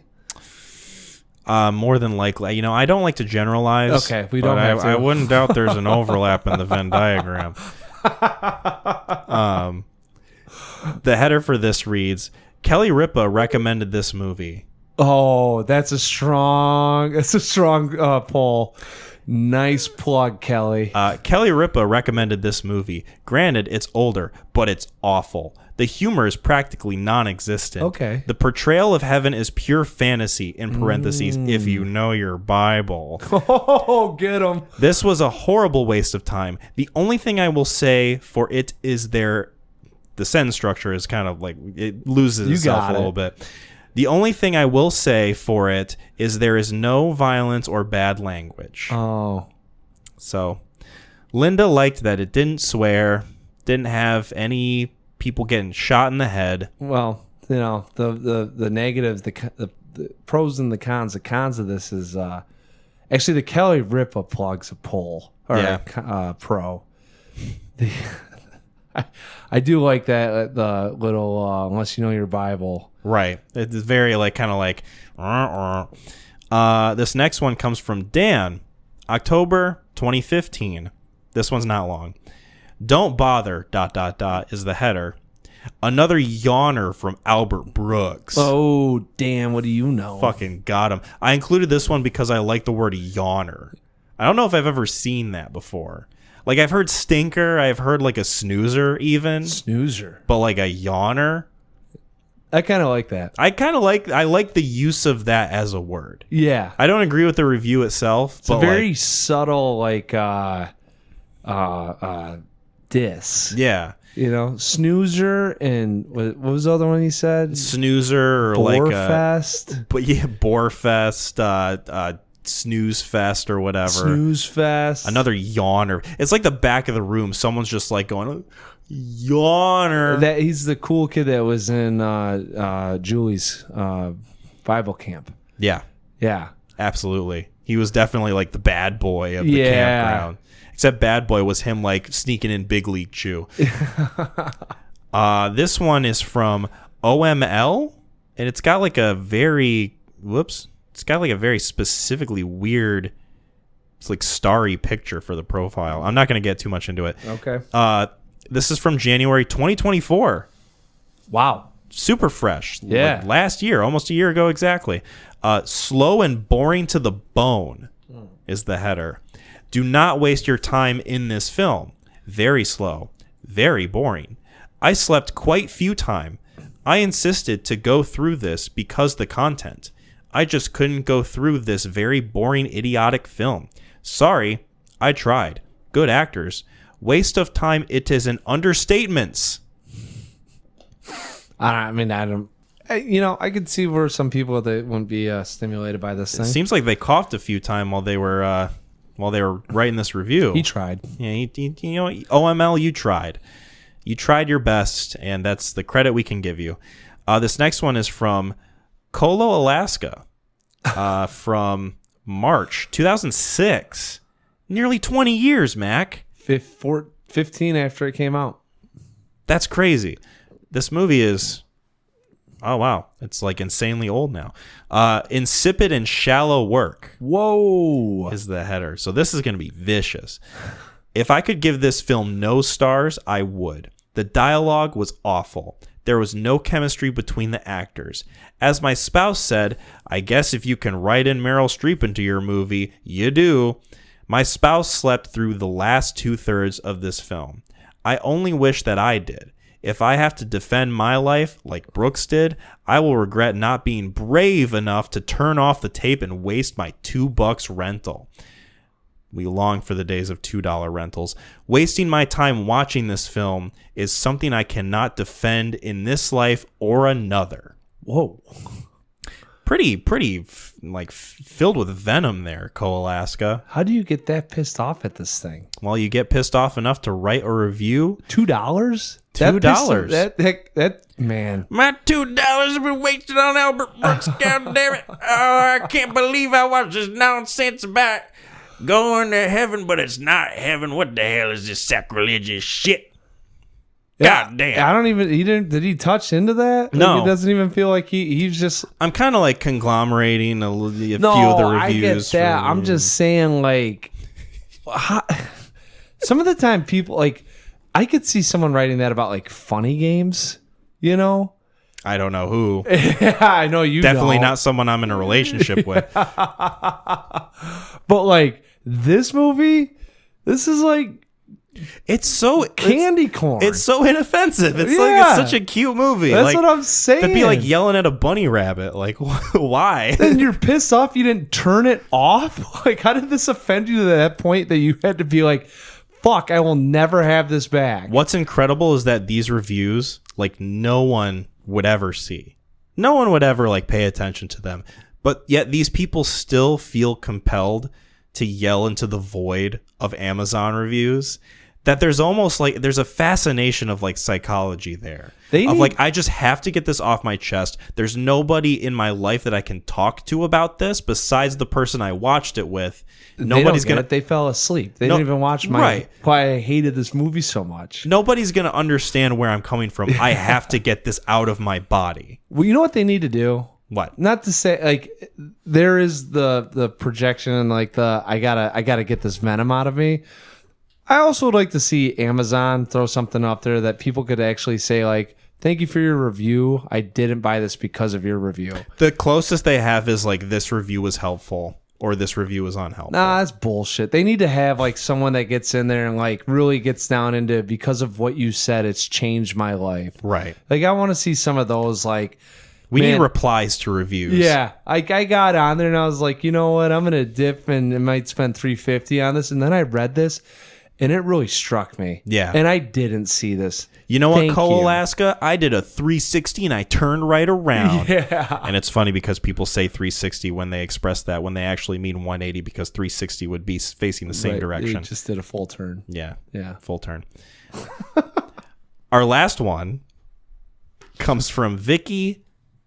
I was gonna say their last name, but I'm holding myself from doing that. Smart. I don't want to dox people. Smart. September 2016. This is a 1-star review. Oh, I want you to keep that in mind. Okay. This is a 1-star review for Defending Your Life. I hope it's delightful. Great film. See it. I think that this film is close to what actually happens. It is heartwarming to watch two leads. That's in all caps. That's why I kind of screamed it a little bit. Oh, you think that's some sarcasm? Either it's sarcasm or she accidentally gave it 1 star when she meant to give it 5. I don't know. It's hard to read into Maybe what that's Rip the Torn's intentions wife. are. Right. Oh, it's Vicky Torn? I'm reading. That's why I didn't say the last name. That's why I was scared. I was like, oh, Rip Torn's going to... We don't want to... Well, he's going to be attacking my life. Rest in peace, Rip. Yeah. Rip. Ooh. That's an interesting epitaph. It was right there. Yeah. It was right there. Yeah. Like, what do you do? Do you write Rip and then have Rip on there twice? Rip Torn? Or do you just cut out the middleman, have the ambiguity there? People can go up to it and be like, rest in peace, Torn. Or they just write Rip and then the years, and then you don't know if it's like a unnamed grave or... You just leave his last name off of it. Yeah. That's what he always said he wanted. That's what he said when they arrested him at the bank. Oh, God. Put this on my tombstone. Rip. It'll be hilarious. 2 guys, we'll talk about it on a podcast. Yeah. Years from now. That was the last one. That was Amazin Reviews. I hope you enjoyed that segment. I mean, like, worst case scenario, this movie is like a blah. That goes to show you that, like, people, some people are just like, yeah, we're going to take pot shots at this basically, like, teddy bear equivalent of a film. I really would like to see some other film. Like, well, if we ever get some other, like, cutesy movies that are, like, you don't offend anyone. You know, there's no stance taken. You know, there's going to be some, like, crazy shit on, like, the real kid stuff, right? Like, Paw Patrol's going to have some unhinged reviews on that thing. Oh, that's not... Yeah, I'm not getting into that. I'm trying to think of, like... it reminds me of, like, Parks and Rec, where it's, like, the drawing. They come up with a camel. And he's like, you know, like, if you want to do a drawing that's going to get hoisted... It's got to be of no opinion whatsoever. And it was an old man sitting on a bench feeding some like birds. They do an oil painting of that. Mm-hmm. And so they're like, no, we're not. That's boring. So everyone's coming up with these things, and you're seeing all these people go through and they're giving their stuff. And the guy keeps going like, yep, they're taking a stance. And in government, everyone hates when you take a stance. You know, so even this one, as cute as it is, I mean, he's projecting or whatever you want to say about the afterlife. Yep. And it invites some ire from people. Man, I can't. Yeah, some of the things in there. The 1500 one, the 1500 DVD lady, striking. That was almost like, okay, you might need to be locked up for that one. Like, I just wonder how you get 1500 DVDs and then that's your first time pulling that one. Like, I mean, I've seen. Right. I'm close to that in movies now. Like, did you view this as a fine wine that you're like pulling off the shelf and then you're disappointed in the taste? Yeah, like, I'm wondering. I'm going Bible camp and they put it on and like they're watching it and he gets up there and they swivel him around to see a memory and it's a flash of lightning with the thunder and it. Ah! Yeah. Absolutely. God has not defended my life today. Yeah. Cool. Well, that was our segment. We got one more bit of business. We do. You get to make a recommendation. I do. Mm-hmm. I certainly do. I think you've seen. This has got. I don't know why this has popped up more and more. God, there's a couple. Wow. There's so many ways I could go with this. All right, we've got 3 choices. Okay, you already know one of them. Do I? Yes. Oh, you said it earlier. Yeah, I did. Oh, yeah. I do know one of them. Yeah, you know one of them. All right. Okay. The other one is, God, I don't know how to lead up with these things. Actually, if you pick it, we're going to go to my third option. All right. So cryptic. Yeah, I hate having 3. 2's a lot better. You get the red pill or the blue pill. Right. You know? Well, now there's a purple pill? Yeah. You just combined the pills? If you spit up the blue pill, we're not giving you the red pill. We actually got the green pill. Right. Yeah.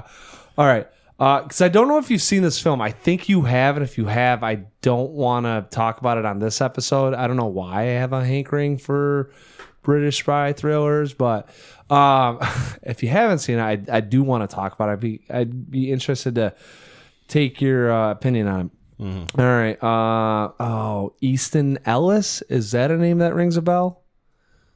As a movie title? As a author. Oh, yeah. Bret Easton Ellis. He wrote American Psycho. Yes. Yeah. Yes. Have you seen American Psycho? I have seen American Psycho. Okay, so now you either get Tinker Tailor Soldier Spy or the other movie that's kind of newer that I don't know if we've heard about and we might have to pay $3 to watch. Interesting. So American Psycho, Tinker Tailor Soldier Spy. No, American Psycho's out. Oh, American Psycho's out. Yeah, it's out. I got a little bit excited that was an option. It'll come back off. All right. So either Tinker Tailor or mystery vomit movie that I shouldn't say it like this. These vomit are all, movie. Well, I gave you the blue pill. You said I've had it, so now it's up.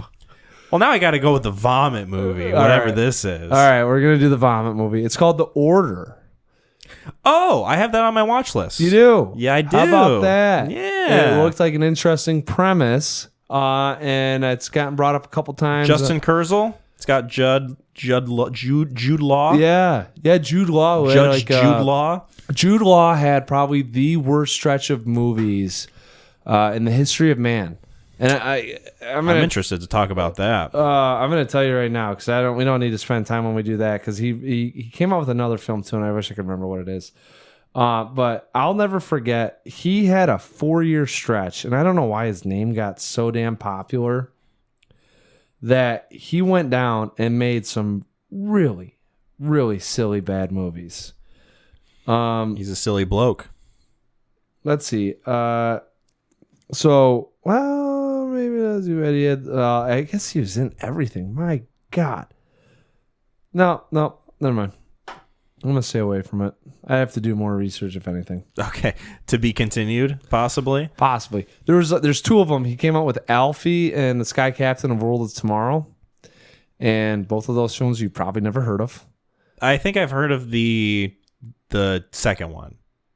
Skyhook and the World of Yesteryear. I think you changed the title. See, that's how good it is. I feel like I've heard the title. It sounds familiar. I know dick all about what the movie is. Yeah, there was. I thought he had another one in there. I'd have to look it up. But yeah. Anyways, cool. Sweet. So we're going with The Order. The Order, directed by Justin Kurzel, starring Jude Law. Yeah. If you don't want to be spoiled for The Order, along with whatever we're going to pair it with, be sure to check these films out before episode 93. Ooh. All right. Thank you guys so much for listening to this episode of the Neon Crew Podcast. You can find us on YouTube, Spotify, and Apple Podcasts. Subscribe to our YouTube channel if you haven't already, and be sure to give us some 5 stars on Spotify and Apple Podcasts. We also have a website, www.neoncrewpodcast.com. Check out our social medias. We're on Facebook, YouTube community, and Instagram. I'm getting active with the memes. I'm posting some more stuff on it. Hell yeah. Got some cool, funky images. You too can experience the loveliness of memes just like this one that I'm showing Mac right now. Oh, no. I'll put it on screen so that you can experience it too. This is just a teaser of the type of content that I've been putting on there. I do like that, though. I'm glad you do. I made it. Be sure to check out our various friends' pages. Shout out to Gideon for doing our music. Shout out to Lauren for doing our logo design. I know he hasn't had a night call in a long time, but Sam, he's an integral part of who we are, what we do. He might. Night calls might turn into once every 6 months or something. He is always welcome to send one whenever he gets the hankering. So he's always welcome to. That invitation is permanently open. So shout out to Sam. Check out Block Party Academy on YouTube, where you can learn about offensive coordination, right? Offensive line play. I don't know if he's still keeping up with that. I mean, like, I don't know. He got the position with Mississippi Valley State. Yeah. So I don't know if that's still going on, or I haven't been to his YouTube in a while. Right. He's a busy boy. Yeah. But Football. Still, check it out. If you want, at the very least, if you want to see what he looks like and how handsome he is with that fucking mustache, Yeah. then Caterpillar on his face. go fucking watch it. Yeah. I'm pro stash, so we're brothers in that way. Yeah. Yeah. Was there anything else that we needed to end off with? I think only one more thing. WWTHD. Bye, everyone.